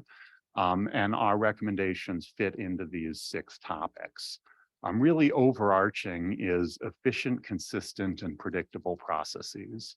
So people have a reasonable expectation of what's approvable, what's not approvable, and everything's done as consistently and efficiently as possible. It's a complex code, so it's never going to be perfectly efficient. But that's overarching. The second big topic, and I have some details on each of these, are minor applications. We heard a lot that really little things at TRPA can take a very long time. Big things also take a long time, but the real improvement opportunity is to make routine actions a lot easier, simpler, less time intensive, things that are clearly in conformance with the regional plan and code. We have a whole suite of changes focused on clarifying the code requirements. We have a lot of standards that frankly are not measurable. You know, you look at the definition of coverage, and coverage is a measurable, quantifiable limit, but the definition isn't quantifiable. It's subjective. So there's been a whole suite of interpretations over the last generation, really, to make these kind of non-quantifiable definitions measurable. That creates a lot of confusion and difficulty. We want to write that detail into code. So again, people know what to expect. We have some recommendations on customer service improvements and communication. We have more longer term efforts focusing on enhanced staff development and training. And the last bullet point here, funding, is really another crux issue. With the procedures currently in place, the fees generated through permitting are not covering review costs. So that either requires subsidies from other funding sources or significant efficiencies. And we have recommendations for those. Next slide, please. The first topic is really a suite of administrative improvements, things that most people in the audience probably don't care about, but it's very important for consistent operations. Resourcing this effort, getting all of the permit templates and review documents and the documents used by staff, getting those consistent so they're not different by individual, but there's kind of a standard permit form that's more universally used. Increasingly relying on staff teams, kind of sub-supervisory roles with different functions. And really a biggie is the procedure manual. There aren't really any written procedures at TRPA. There are some, but it's a lot of kind of institutional knowledge and word of mouth. We want a very comprehensive manual that's publicly available, how the permitting review process works, what people can expect, what things need to be checked with different types of applications. And then long-term, we're going to look at opening up the application forms and requirements and improving those as well as kind of a phase 3 effort. Next slide, please. Quick slide. There we go. I have some details on this number 2 because there's some pretty significant procedural changes here. The first biggie is a new category of application called a minor application that would be much quicker and easier to apply for and to review. The second is increasing use and allowances for concurrent processing. A lot of times people have to do an application for, say, a development transfer before they can then do a development project. Bundling those and getting those to the same planner for review, increasing coordination there. We have a couple pinch points that are taking a lot of time and not doing a lot of good that we want to address: the qualified exempt process and the historic resource determination process, and then looking at some additional staff level decisions as well. Next slide, please. So the minor applications are really for the types of projects that clearly conform with the regional plan. They're not pushing the limits. Basically looking at cutting the review time about in a third, simplifying the application process, having standard findings, really making these a lot more routine with a dedicated staff review team. So say you're adding a little bit of coverage for a deck addition or something like that, that wouldn't need to be a 120-day process. That would be a 40-day process. The criteria for eligibility really exclude some of the projects that require complex reviews and detailed findings. And, you know, if it's in the shore zone, if it's in a sensitive land, those wouldn't be minor applications. But if it's kind of your standard home improvement project that we see over and over again, it could be processed a lot quicker and easier. Next slide. It also allows some, these are some more of the criteria, some additional grading being allowed. The list of bundled and concurrent applications are below. Again, development right transfers together with permits, maybe lot line adjustments. I'm doing one now together with permits. They're all kind of looking at the same things through different types of applications. Next slide, please. You may or may not be aware of the qualified exempt process. It's very odd.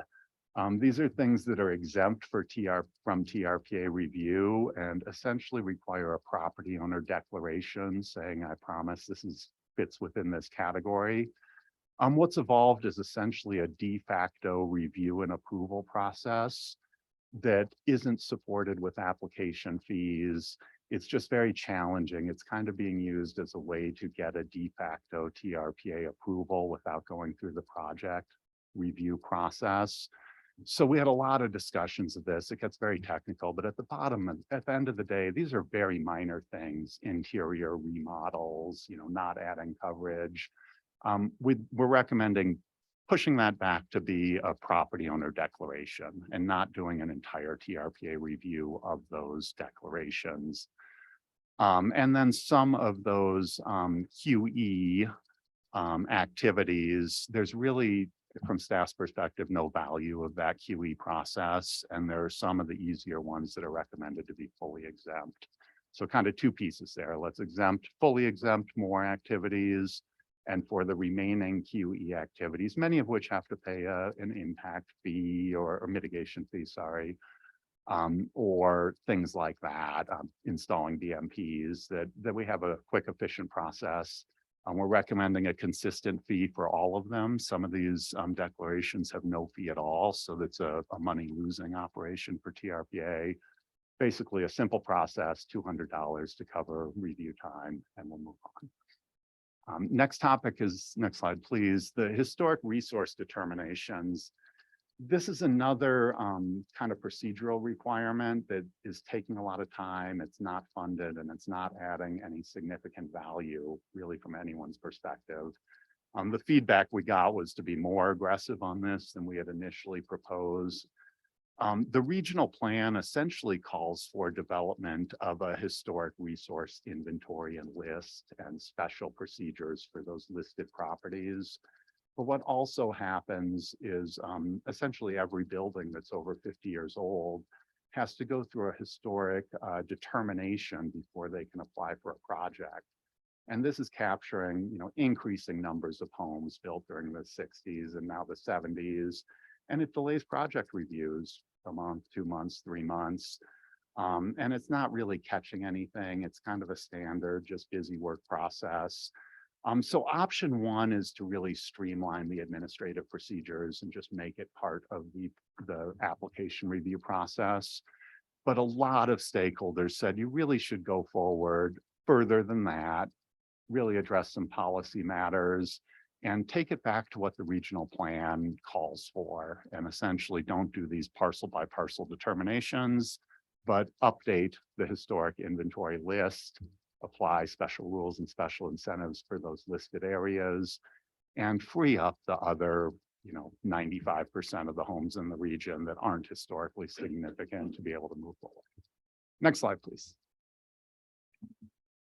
Here's a list of some additional staff level decisions recommended. Again, these historic modifications. Currently, if you're determined to be possibly eligible as a historic resource, hearings officer review and approval is required for any improvements. It's become pretty cookie cutter and just very busy, a lot of busy work. So doing those at the staff level, there's some outdated avalanche hazard language in the Washoe County area plan that we recommend goes away. Some minor projects, but probably the biggie here are shore zone decisions.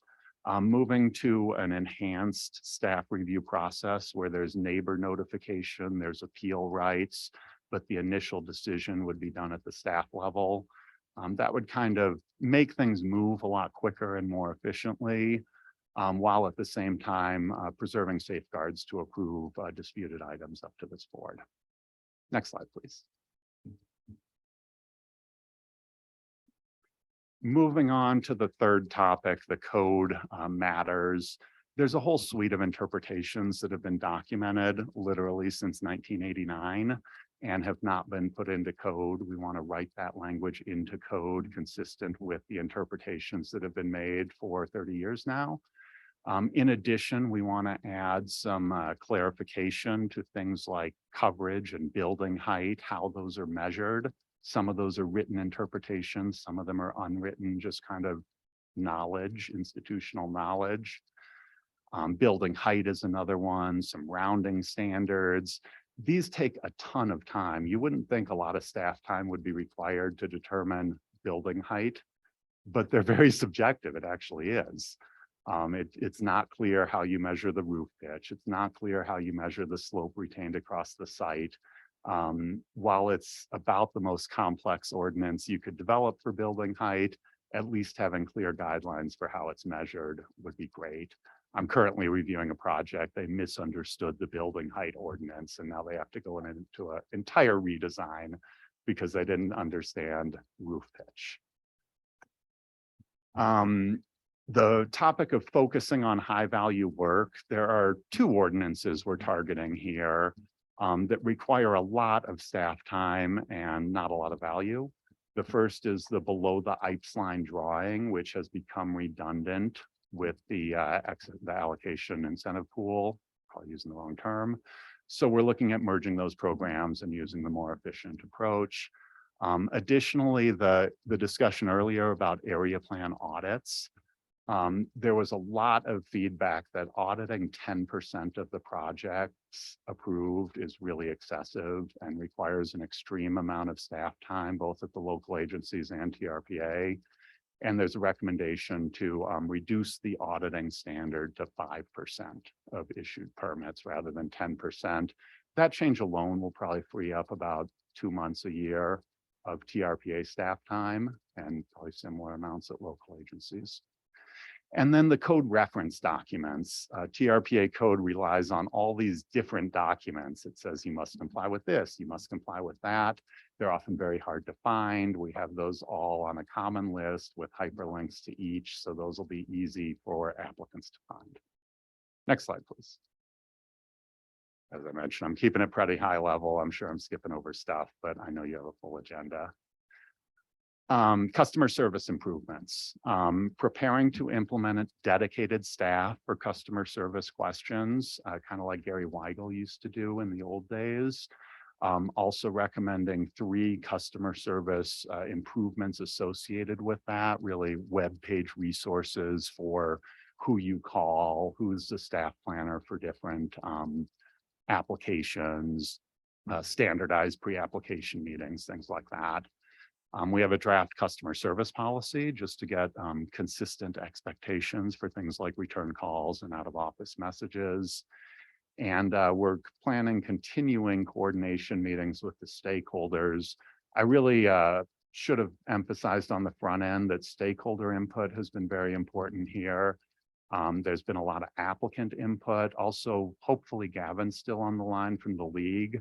They've been very helpful, essentially being another set of eyes filtering through these recommendations to make sure we're not inadvertently creating impacts. And we made a number of changes based on those discussions from our initial recommendations. Next slide, please. Priority 5 is really a phase 3 work. Once we have all these administrative tools, we want to expand training opportunities and rely on lower level staff to do more routine determinations, more administrative staff work, more assistant planner level work for the easy stuff with written guidelines. Next slide, please. And the last one's funding. I mentioned the cost of reviews significantly exceed the application fees, and it's really being driven by a handful of different application types. Long-term, we are strongly recommending a cost recovery program where the permitting program covers its expenses with enhanced monitoring of expenses and just keeping track of that on an ongoing basis. In the interim, we know that there are a handful of applications where the fees are just really mismatched to the amount of work required, and most of those are shore zone applications. It's just eating up a ton of staff time, and there's no budget left for all the rest of the stuff. So we're recommending some fee increases at this point for shore zone scenic reviews, for mooring lottery applications, for buoys, and for additions to existing piers. Those are all applications that have pretty nominal fees. I mean, not entirely nominal, but pretty low, and just are not covering the cost of reviews and really won't be even with the efficiency improvements. And then there's a couple, the issue of notices and appeals, kind of that staff process, that's not addressed in the fee schedule. We're recommending a 25% add-on for that type of review, which compares to 40% for hearings officer, 80% for governing board. So it'll be less expensive than those options, but still reflect the added work. I think next slide. The rest of our changes are on the next one. And then outside the shore zone, really pretty modest changes, recalibrating lodging fees to be the same as multifamily fees. Right now, lodging is less expensive than multifamily. Daycare, we're recommending a reduction in fees, essentially an intentional fee subsidy, not unlike how you handle affordable housing, because that's an important community need. I mentioned the qualified exempt nominal fee. There are 2 additional very minor kind of requests that don't have any fee that we're recommending $200 for, restamping final plans. And then there's an outdated multiplier fee in special planning areas. The remaining community plans, you have to pay 25% higher fee than if your project's located anywhere else. We're recommending that goes away. There's only a couple left, the Bijou, the Round Hill, but that's kind of an outdated item. So those are the near-term fee changes we're recommending. And really I want to emphasize that this fee mismatch, we're trying to attack this, 80% with efficiencies, but there are some fee adjustments that we feel are pretty important at this time. Next slide, please. Next steps, we hope to have your endorsement today with any concerns or comments that you may wish to provide. We'll put together all the details between now and August, and we'll continue to coordinate with stakeholders on that language, especially the ordinance language, I know there's a lot of interest in the details of what these ordinances are going to say, the interpretations, et cetera. We plan to be back here in August for adoption of these changes and implementation October 1. And then we'll do some work on the phase 3 items. Next slide. Contact information. We do have a website set up with project information. We'll keep that updated. Ally and Jennifer Self, I'm not sure you're seeing Jen here, are kind of be lead helping me with the implementation steps. But we have the same team. We meet bi-weekly to make sure the whole group here at TRPA is comfortable as we add more details. We might have another slide or two on the formal actions. So I guess we'll hand it back to the board. I hope this was helpful. I know it's kind of boring stuff, but I hope it does a lot of good. Thank you very much, Arlo. Appreciate the time and all the staff's efforts on this. And I really appreciated hearing the stakeholder engagement as well as staff engagement on the processes. Till you try to go through the process yourself, you don't understand how complicated it can be. So with that, board members, any comments or questions? Yes, Ms. Aldine. And I'm especially appreciative of the index that's going to be created because I have spent so much time looking for appendices and nowhere to be found. So thank you. On page 316, Arlo, where it says the recommendation is to convert the 30-day application completeness review to a preliminary project review. Would there be any benefit when these projects are not being reviewed pursuant to an MOU to include local jurisdiction staff as well in these project reviews, if not in person, virtually? Would there be any benefit to that? I would think, if I'm understanding the question, I think on the routine application reviews, there's just not enough staffing to involve everyone.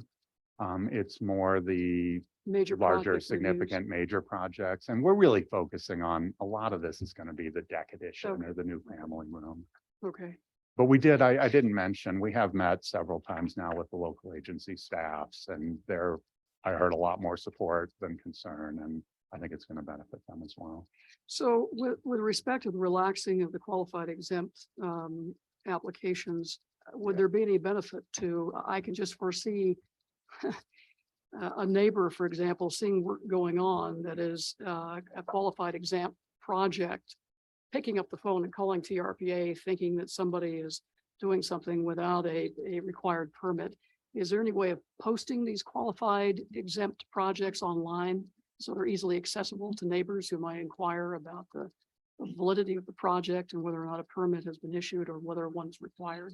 Yeah, that's happening now. Is it? When a qualified exempt declaration gets submitted, staff, goes through the process. They're doing a review now, but we would still stamp it as accepted, post it on Parcel Tracker. So Okay. that's the main system. So people will be able to see those. That won't change. And then with respect to it, I think I understood you to say that when you're cataloging items that were addressed years ago that were important code interpretations, that those policy changes and how the code has evolved over time will be preserved as a future reference. If somebody inquires about how this policy evolved from point A to point B, over the course of a decade, at least there'll be a reference that will allow you to kind of track the evolution of that code.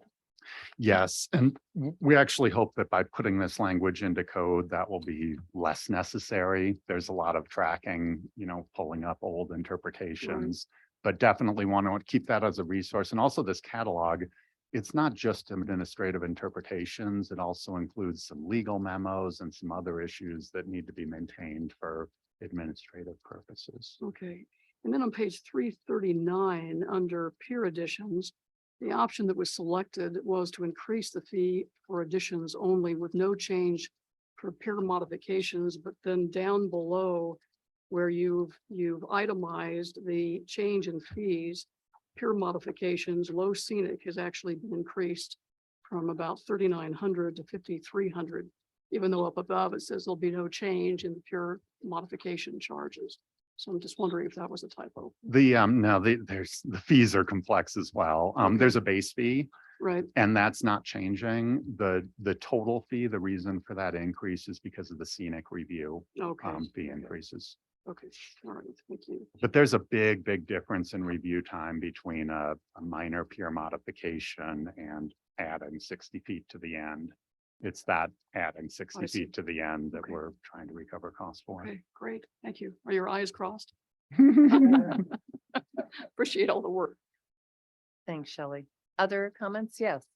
I just want to thank you for focusing on cost recovery, because I think in getting involved with TRPA, that was the first thing I noticed, was that we really do need to increase full cost recovery for these types of actions. So the more you can emphasize that, the better. And I also love the idea of simplifying so that there's a standard approach for things that we do as bread and butter, that provides certainty to people applying to. I mean, I think the more certainty we can provide to applicants, the better. And then the more, if there's less certainty and it's more complex, we move right to cost recovery, the better too. And then the other thing that I noticed is that depending on how much we move towards these declarations, we may need more enforcement to ensure that the declarations are true and that property owners are actually holding to them. So it'd be great to just note that there could be increased enforcement costs as we move away from, more involved permitting, which I think is fine. We just have to acknowledge that in the long run. Thank you. Thank Yes. you. Ms. Williamson? I also just want to say thank you for streamlining this. If for no other reason, it saves my neighbors from calling me just because they think I sit on the TRPA board. I know the answer to all of this, but I clearly don't. But I think it's great. I love hearing the customer service piece. That's, always in Tahoe, someone's like, I want to build X, do you know X? And they all just talk to each other as opposed to, calling and asking. So knowing that that's available is so helpful. The streamlining, making it easier. This is probably 90% of people that live here will be interfacing with TRPA just with this. And so I love hearing that you've talked to the public about it, you're thinking about it, but you want to make this easier and more accessible. So from my perspective, this is the exact right path to be on. Yes, Ms. Hill. Thank you, Madam Chair. Great work, and thank you for the subsidy of daycare facilities. You heard the board loud and clear on that, so that's awesome.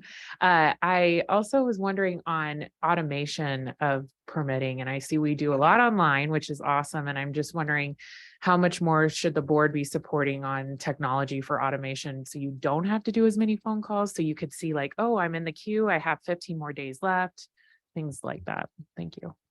Yeah, and Ally emphasized that to me as well.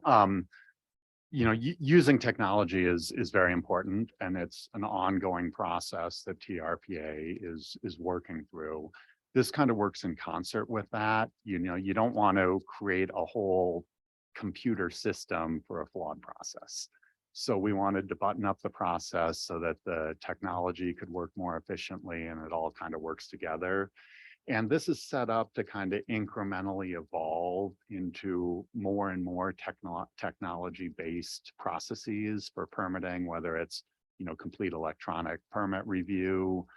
There are a lot of different models for increasing use of technology, but I want to emphasize that that's not a replacement for the key kind of organizational administrative tools that we're recommending here. It doesn't matter how good your technology is, if your ordinances are unclear, you're right back where you started. So it's designed to very much work together.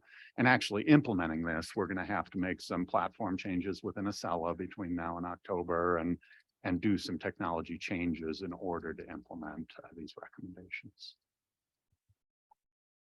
Thank you. Other comments or questions from board members? Yes. Just tearing off of Alexis's comment, and the converse of that is I appreciate the fact we'll actually have people at the front desk that you can communicate with, who can answer questions, at least preliminarily, get you to the right staff member, if they can't answer the question fully. I mean, I think automating things is great, but the human touch, I think, is still critical. Because so many things have become so depersonalized that people are really, frankly, I run into a lot of people who are just irritated because they're tired of calling a number and getting an automated voice, and they keep pressing the O button to see if they can get an operator to come online. So I don't want to sacrifice efficiency, but we've come a long way in enhancing our personal service to our clientele. And I want to make sure that's not sacrificed on the altar of technology. And if I could, I think that's even more important at TRPA because many of your ordinances are structured with, more flexibility in implementation than you're accustomed to seeing, a lot of findings. So it's not always clear, yes, that's allowed, no, it's not allowed. I don't think you're going to be able to get away from that human factor while this ordinance stays in place. Thank you. Ms. Fastinas. Yes, I'm going to identify the fact that I didn't do as good homework as I should have in terms of the historical designation issue. Just rings some bells for me, and that, what I consider historical, now it being at my age, I didn't consider much younger. It's only 100 years, not 50 years, 100 years. I just hope that we're taking care in how those definitions are going to be applied, because in particular for architectural design, I mean, some spectacular, designer that we don't recognize right now, 10, 20 years from now is going to be important. So I just want to make sure that those issues are really robustly addressed, so that we're not inadvertently, just damaging something that could have some historical significance 10 years from now. I could have probably explained that in a little more detail. We have kind of two categories of recommendation. The category one essentially keeps the framework you have in place, but makes the process more efficient. These category two changes essentially would be a different planning process to go out and, you could take different approaches. You could ask the local agencies what should be a designated resource. You could do kind of a new study of designated resources. A place like Fallen Leaf Lake may warrant some special standards for that area because of concentration of historic. But if the governing board kind of wants to go in that more substantive policy change direction, we're suggesting you do that kind of through your annual work program and build that in, because it's going to take more thought than, one of 20 recommendations through this process. Great. Are there comments or questions from board members? Okay, then we'll go to the public now. If there's any member of the public in the room that would like to address this, please raise your hand, or if you're on Zoom, you can raise your hand on the Zoom screen at the bottom of the screen, or you can hit *9 on your phone. Do we have any members of the public who want to speak to this item here in the room? Okay, we'll look on Zoom. Madam Chair, we have one hand raised right now. Doug Flaherty, if you unmute, you can address the board. Thank you, Madam Chair, members of the committee, or excuse me, members of the board. Well, number one, every organization needs to go through this type of a process. I really applaud it. I'm going to be speaking on behalf of the Tahoe CleanAir.org nonprofit. My concern is, being involved in many of these issues in the last few years, what seems to be minor to one person at the staff level to save time, and what is actually a cornerstone of a project that may be approved without, maybe through self-approval or self-attestment. Those are all incremental. They're all incremental. And so I would hope, recognizing that this is a process that's valuable you're going through, I would hope that you host 1 or 2 workshops once you get these changes in place to the point where you think the public will be able to comment.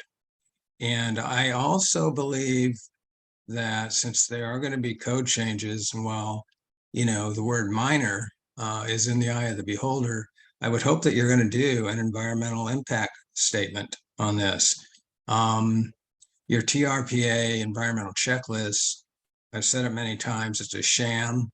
Many people recognize that, and it prevents the ability to trigger basin-wide cumulative impact analysis.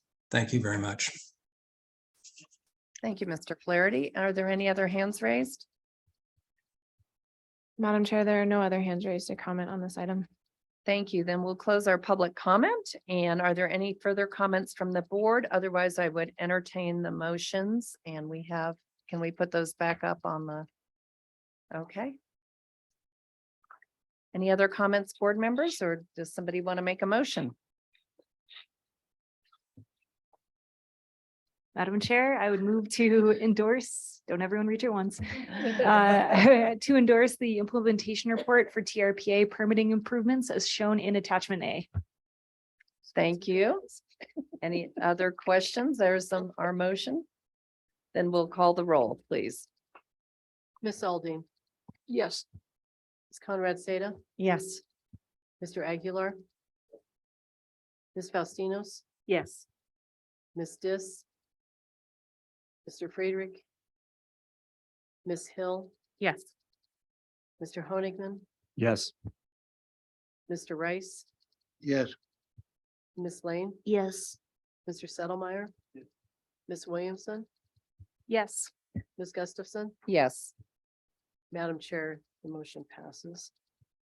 Thank you very much, everybody. And we'll move then to item 7. These are our reports, and I'm going to pass this over to Ms. Reagan. Thank you, Madam Chair, Julie Reagan, TRPA Executive Director. I know we have a lot of people who are wanting to participate in the Regional Plan Implementation Committee, so I will briefly just move through and expedite this report. I do believe Tracy has a couple of slides that could be up there on the screen for me. Thank you. I will direct you to your packet for more information on page 357 without my glasses in the Tahoe in brief that has a little more detail, but the big story of this year is the weather. So I thought I'd wrap this meeting out and thank you, Arlo and Allie, also for your work on that last item. Good job. I was back east and I'm going to touch on that in my report with the team from Tahoe, and it had been such a mild winter, no one could believe the amount of snow we had. But if you look globally from this weather data from NASA, you can see most of the world had a pretty warm winter. We over on the West Coast and the Sierra are the exception on that. The next slide. The mascot for Tahoe this summer is the pothole, as you can see with the cones on the right, and the picture of the lifted heavenly. Having lived in 30 years in Tahoe, I've never seen anything like it, because we just have this incredible cycle of freeze thaw that's just ravaging our roadways. And so it's very interesting to know, scientifically, like what's going on with all of these more than a dozen atmospheric river storms.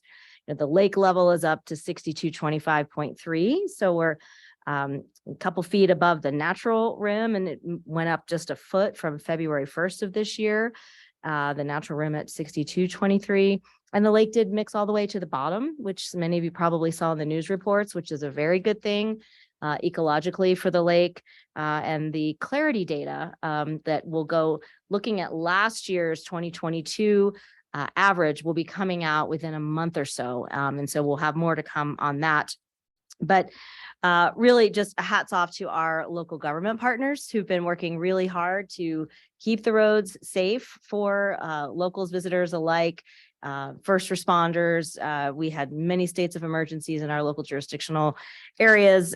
So just really appreciate the hard work, but it continues because, more weathers, it might be officially spring, but in Tahoe, we don't have much of a spring in reality.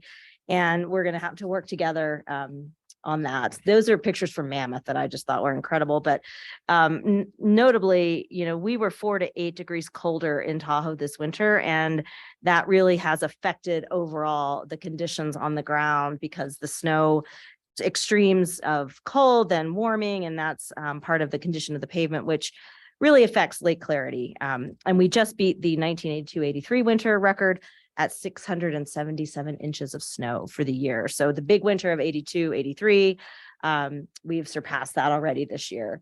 And then my last slide, I just wanted to thank members of Team Tahoe that accompanied myself and Devin Middlebrook, who is our new government affairs manager. Devin has been promoted here at TRPA staff. We went to Washington, D.C. with several partners, just a couple of highlights from that trip.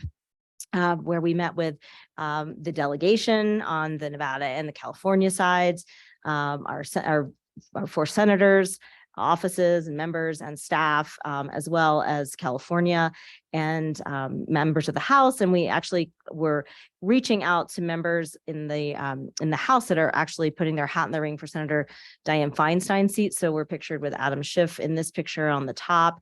And we've reached out to all folks that have said that they want to run because, of course, Senator Feinstein's legacy will go on for forever here at this lake. And we can't even believe that we won't have her into perpetuity, but we want to make sure that Tahoe stays relevant and top of mind for anyone who might be venturing into that race.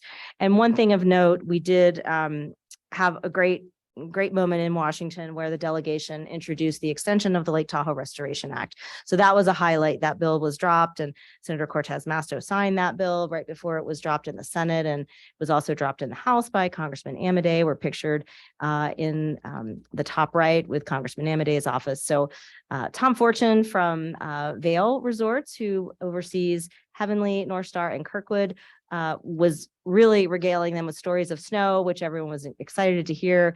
Darcy Goodman Collins from the League to Save Lake Tahoe, Steve Teixeira representing the Tahoe Chamber and Sustainable Community Advocates. And so I wanted you all to know that we were also pushing very hard for fiscal 24 spending for the Lake Tahoe Restoration Act. That the funds from the Restoration Act are supporting things that you heard today, like the trail feasibility study around Emerald Bay. We also, just a couple of notes, we did receive the $600,000 grant from the state of California from the Housing and Community Development Agency that you all did a resolution for a couple of months ago. So there will be funds available to start some work on housing policy. We have a couple of other larger grants in that department that are outstanding. We'll keep you posted. And TRPA was invited to serve on the regional housing strategy development in Cape Cod with the Cape Cod Commission. And we're very excited to participate in that process. They are struggling with many of the same things that we are, as many resorts are in the country. And it'll be a great opportunity for us to learn from them as well. And then congratulations to Amy Fish, who's going to be a speakered feature at the upcoming ESRI conference in Southern California. And she's going to be talking about the boating app, which is also something that we talked about in the shoreline presentation. We have this great app that folks can pull up on their phone or on their tablet while they're on the lake to see where they are, how close they are getting in terms of the no wake zone, and lots of other important information about the lake. And we're really proud of our GIS team and Amy Fish in particular. So with that, I thank you for your time, Madam Chair. Thank you, Julie. John, did you have any reports to give us from our general counsel? No report. Okay, then we'll move on to item 8, governing board member reports. Are there any reports from governing board members? I'm not seeing any and none online. I have 2 quick items. One is that I think the governing board's aware that Placer County was undertaking our Tahoe Basin Area Plan amendments. We met with quite a bit of public concern about those. So there's a workshop tomorrow night in Kings Beach from 5 to 7. I want to make sure all the members of the public are aware of that and the ability to stop in and give your input to staff. We heard you loud and clear that you wanted more time for input on those. So we've asked staff to put on that workshop, meaning the county has asked that, not TRPA. And then also myself, along with Commissioner Hill and TRPA staff, Town of Truckee staff, PCTPA staff, SACOG staff. We have quite a large group meeting tomorrow to talk about rail and the efforts Caltrans has put into a rail study to expand rail service. And obviously, we're very interested in that. So we'll report back to the rest of the board, keep our fingers crossed, and that we can make some progress on potential for additional rail service through to Nevada. Yes, and Commissioner Hill had a comment. Thank you, Madam Chair. And because there are so many Incline folks joining us online and in the room, I did want to point out that the Incline Village Mobility Hub survey is online. It's at inclinevillagemobilityhub.org. So hopefully folks can fill that out.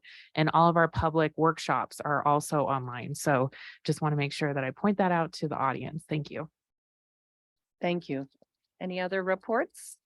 Okay, then we'll go to committee reports.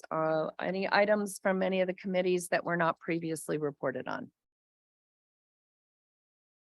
Now I'm making you think what you did this morning. Exactly. We had just two informational items on our agenda, which was information on the transportation performance and recommendations framework, and also on the Cascade to Meeks trail feasibility study. Just status reports. Thank you. Ms. Aldean, did you want to report on anything else? I didn't report on this previously, but the building has sustained some damage as a result of the heavy snows. For those of you who would like to see some old documents in the flesh, we're drying those out as we speak because unfortunately some water did penetrate into the storage area. Yeah, estimates are within the range of the roofing. The roof is being cleared.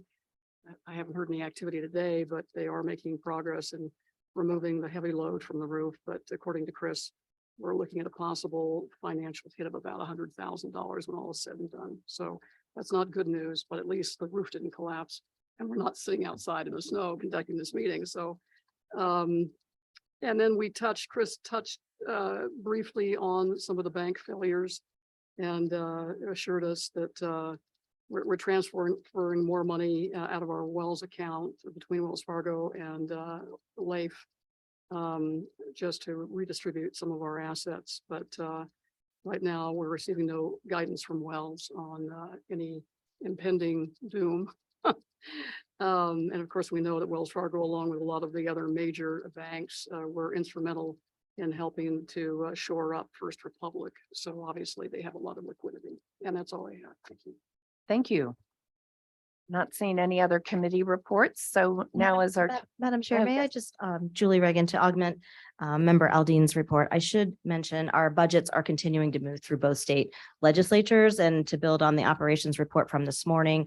I especially wanted to thank Member Hill and Vice Chair Williamson, who attended a meeting in the governor's office in Nevada with Chris Kyler, and to advocate for funding for TRPA and Nevada's 1/3 share. And I really want to thank Director Settlemyer, who's been super helpful in helping us understand how the bonds will be moving forward in the legislative process in Nevada for our environmental improvement program. And then we're awaiting the May revise in California. So right now we're looking good in both states, and I'll keep you all apprised. Thank you. Thank you. Okay, now is our time for our final public comment period. This is an opportunity to speak on items that are not on today's agenda. And I'd like to get a raise of hands here in the room of anybody who wants to speak on public comment to the governing board. We're going to go back to the committee meeting after we conclude this, ma'am. So I think that was your question, if I was reading body language well. And then also we'll get a count online, and then we'll assign the time, because we really would like to get to this committee, back to the RPIC committee. Madam Chair, we have 3 hands up online at this moment. Okay, if you've already spoken to the board on other items, I'd like to ask that you try to get through your comments. Let's do 2 minutes each on these.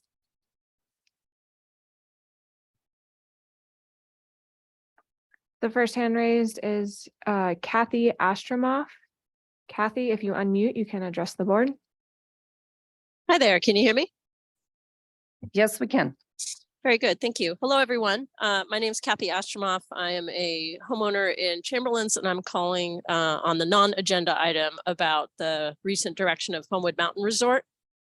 Really concerned that the direction the developers are taking the resort are actually breaking the promises they made in the 2011 master plan, where they declared an intention of maintaining the heritage of a ski resort that can be enjoyed equally by local residents and visitors. That's straight quote from the master plan. Instead of doing that, they're severely restricting public access to Homewood Mountain Resort, which is going to be in the future through paid membership with extremely limited, AKA only open to residents multiple times each month, no holidays or weekends, which seems a little counter to the master plan that was approved. And in addition, the new resort's design is not conceived as an alpine village community in the architectural style of classical Tahoe lodges. That's also a direct quote from the master plan. The developers have already begun building homes in a mountain modern architectural style, which I have no idea how they got permission to do. And we know that TRPA has been active on this matter. Thank you very much for your letters raising these questions to the developers. We appreciate it. What we're looking for is the next step. We'd like to stop the construction underway on Fawn Street, which is not consistent with the master plan.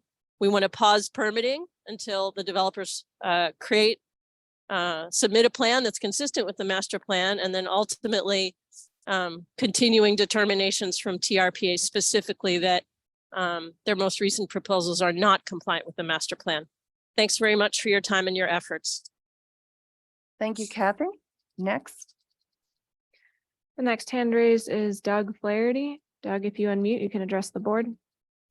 Thank you, members of the board. Chair, briefly, I want to give a shout out. I know you're a bi-state commission to the Nevada contingency. The Nevada side of the lake has been Californicated way too long. We're suffering. On the East Shore, our East Shore is being degraded. The East Shore Bridge is an eyesore.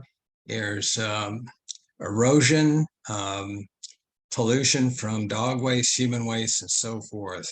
So I hope our Nevada contingency will step up to the plate and protect Nevada's interest in our pristine East Shore, which is being degraded every day. Quickly, though, I'd also like to protest the silencing of public comment on the issue that we're going to be speaking on here in a minute, the RPIC committee. These people come down here, they waited a long time. Some of them have prepared, it takes days to prepare their delivery.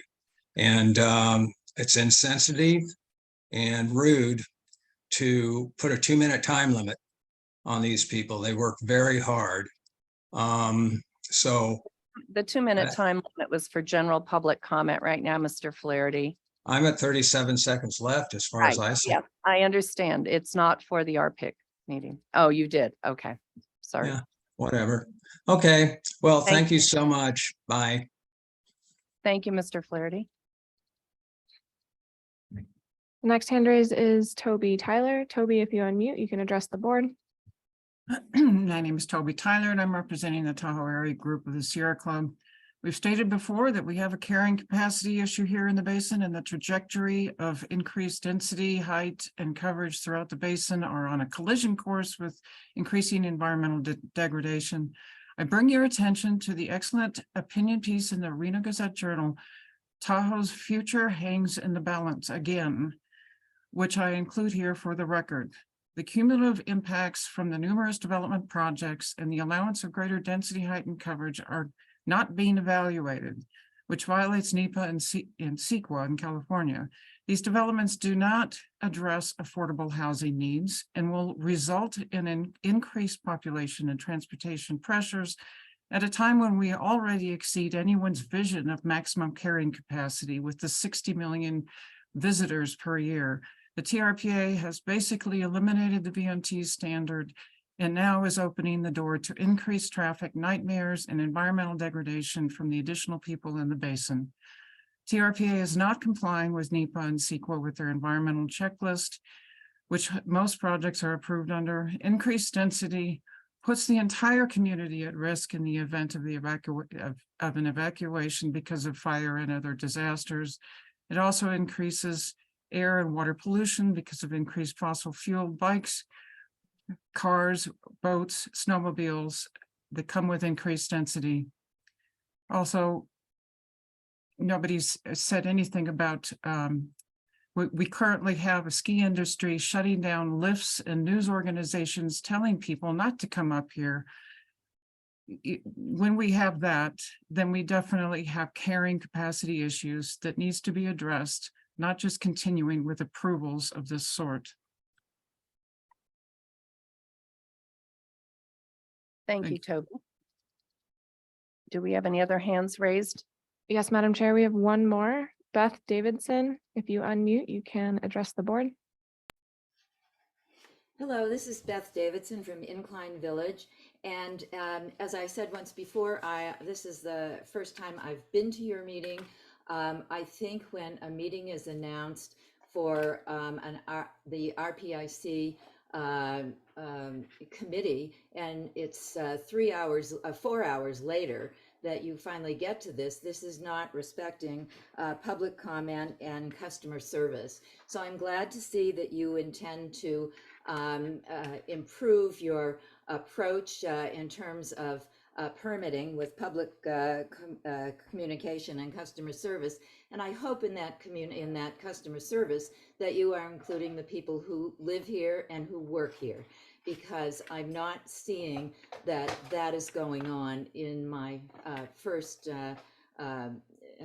first time that I've come to this meeting. I would like to see better respect for the communities as they exist at this point in time around the lake.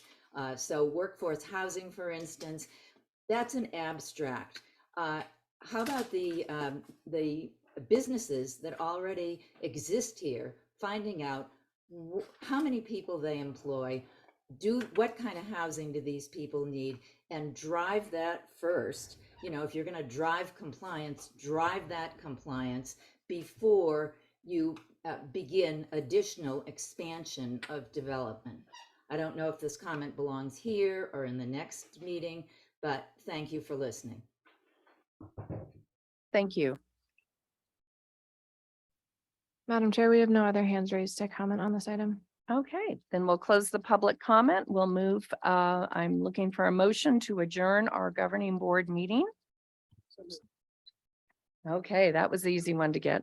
And then per our rule of procedure, do I need to do the roll call because we don't have anyone else on Zoom? Okay, all those in favor? Aye. Aye.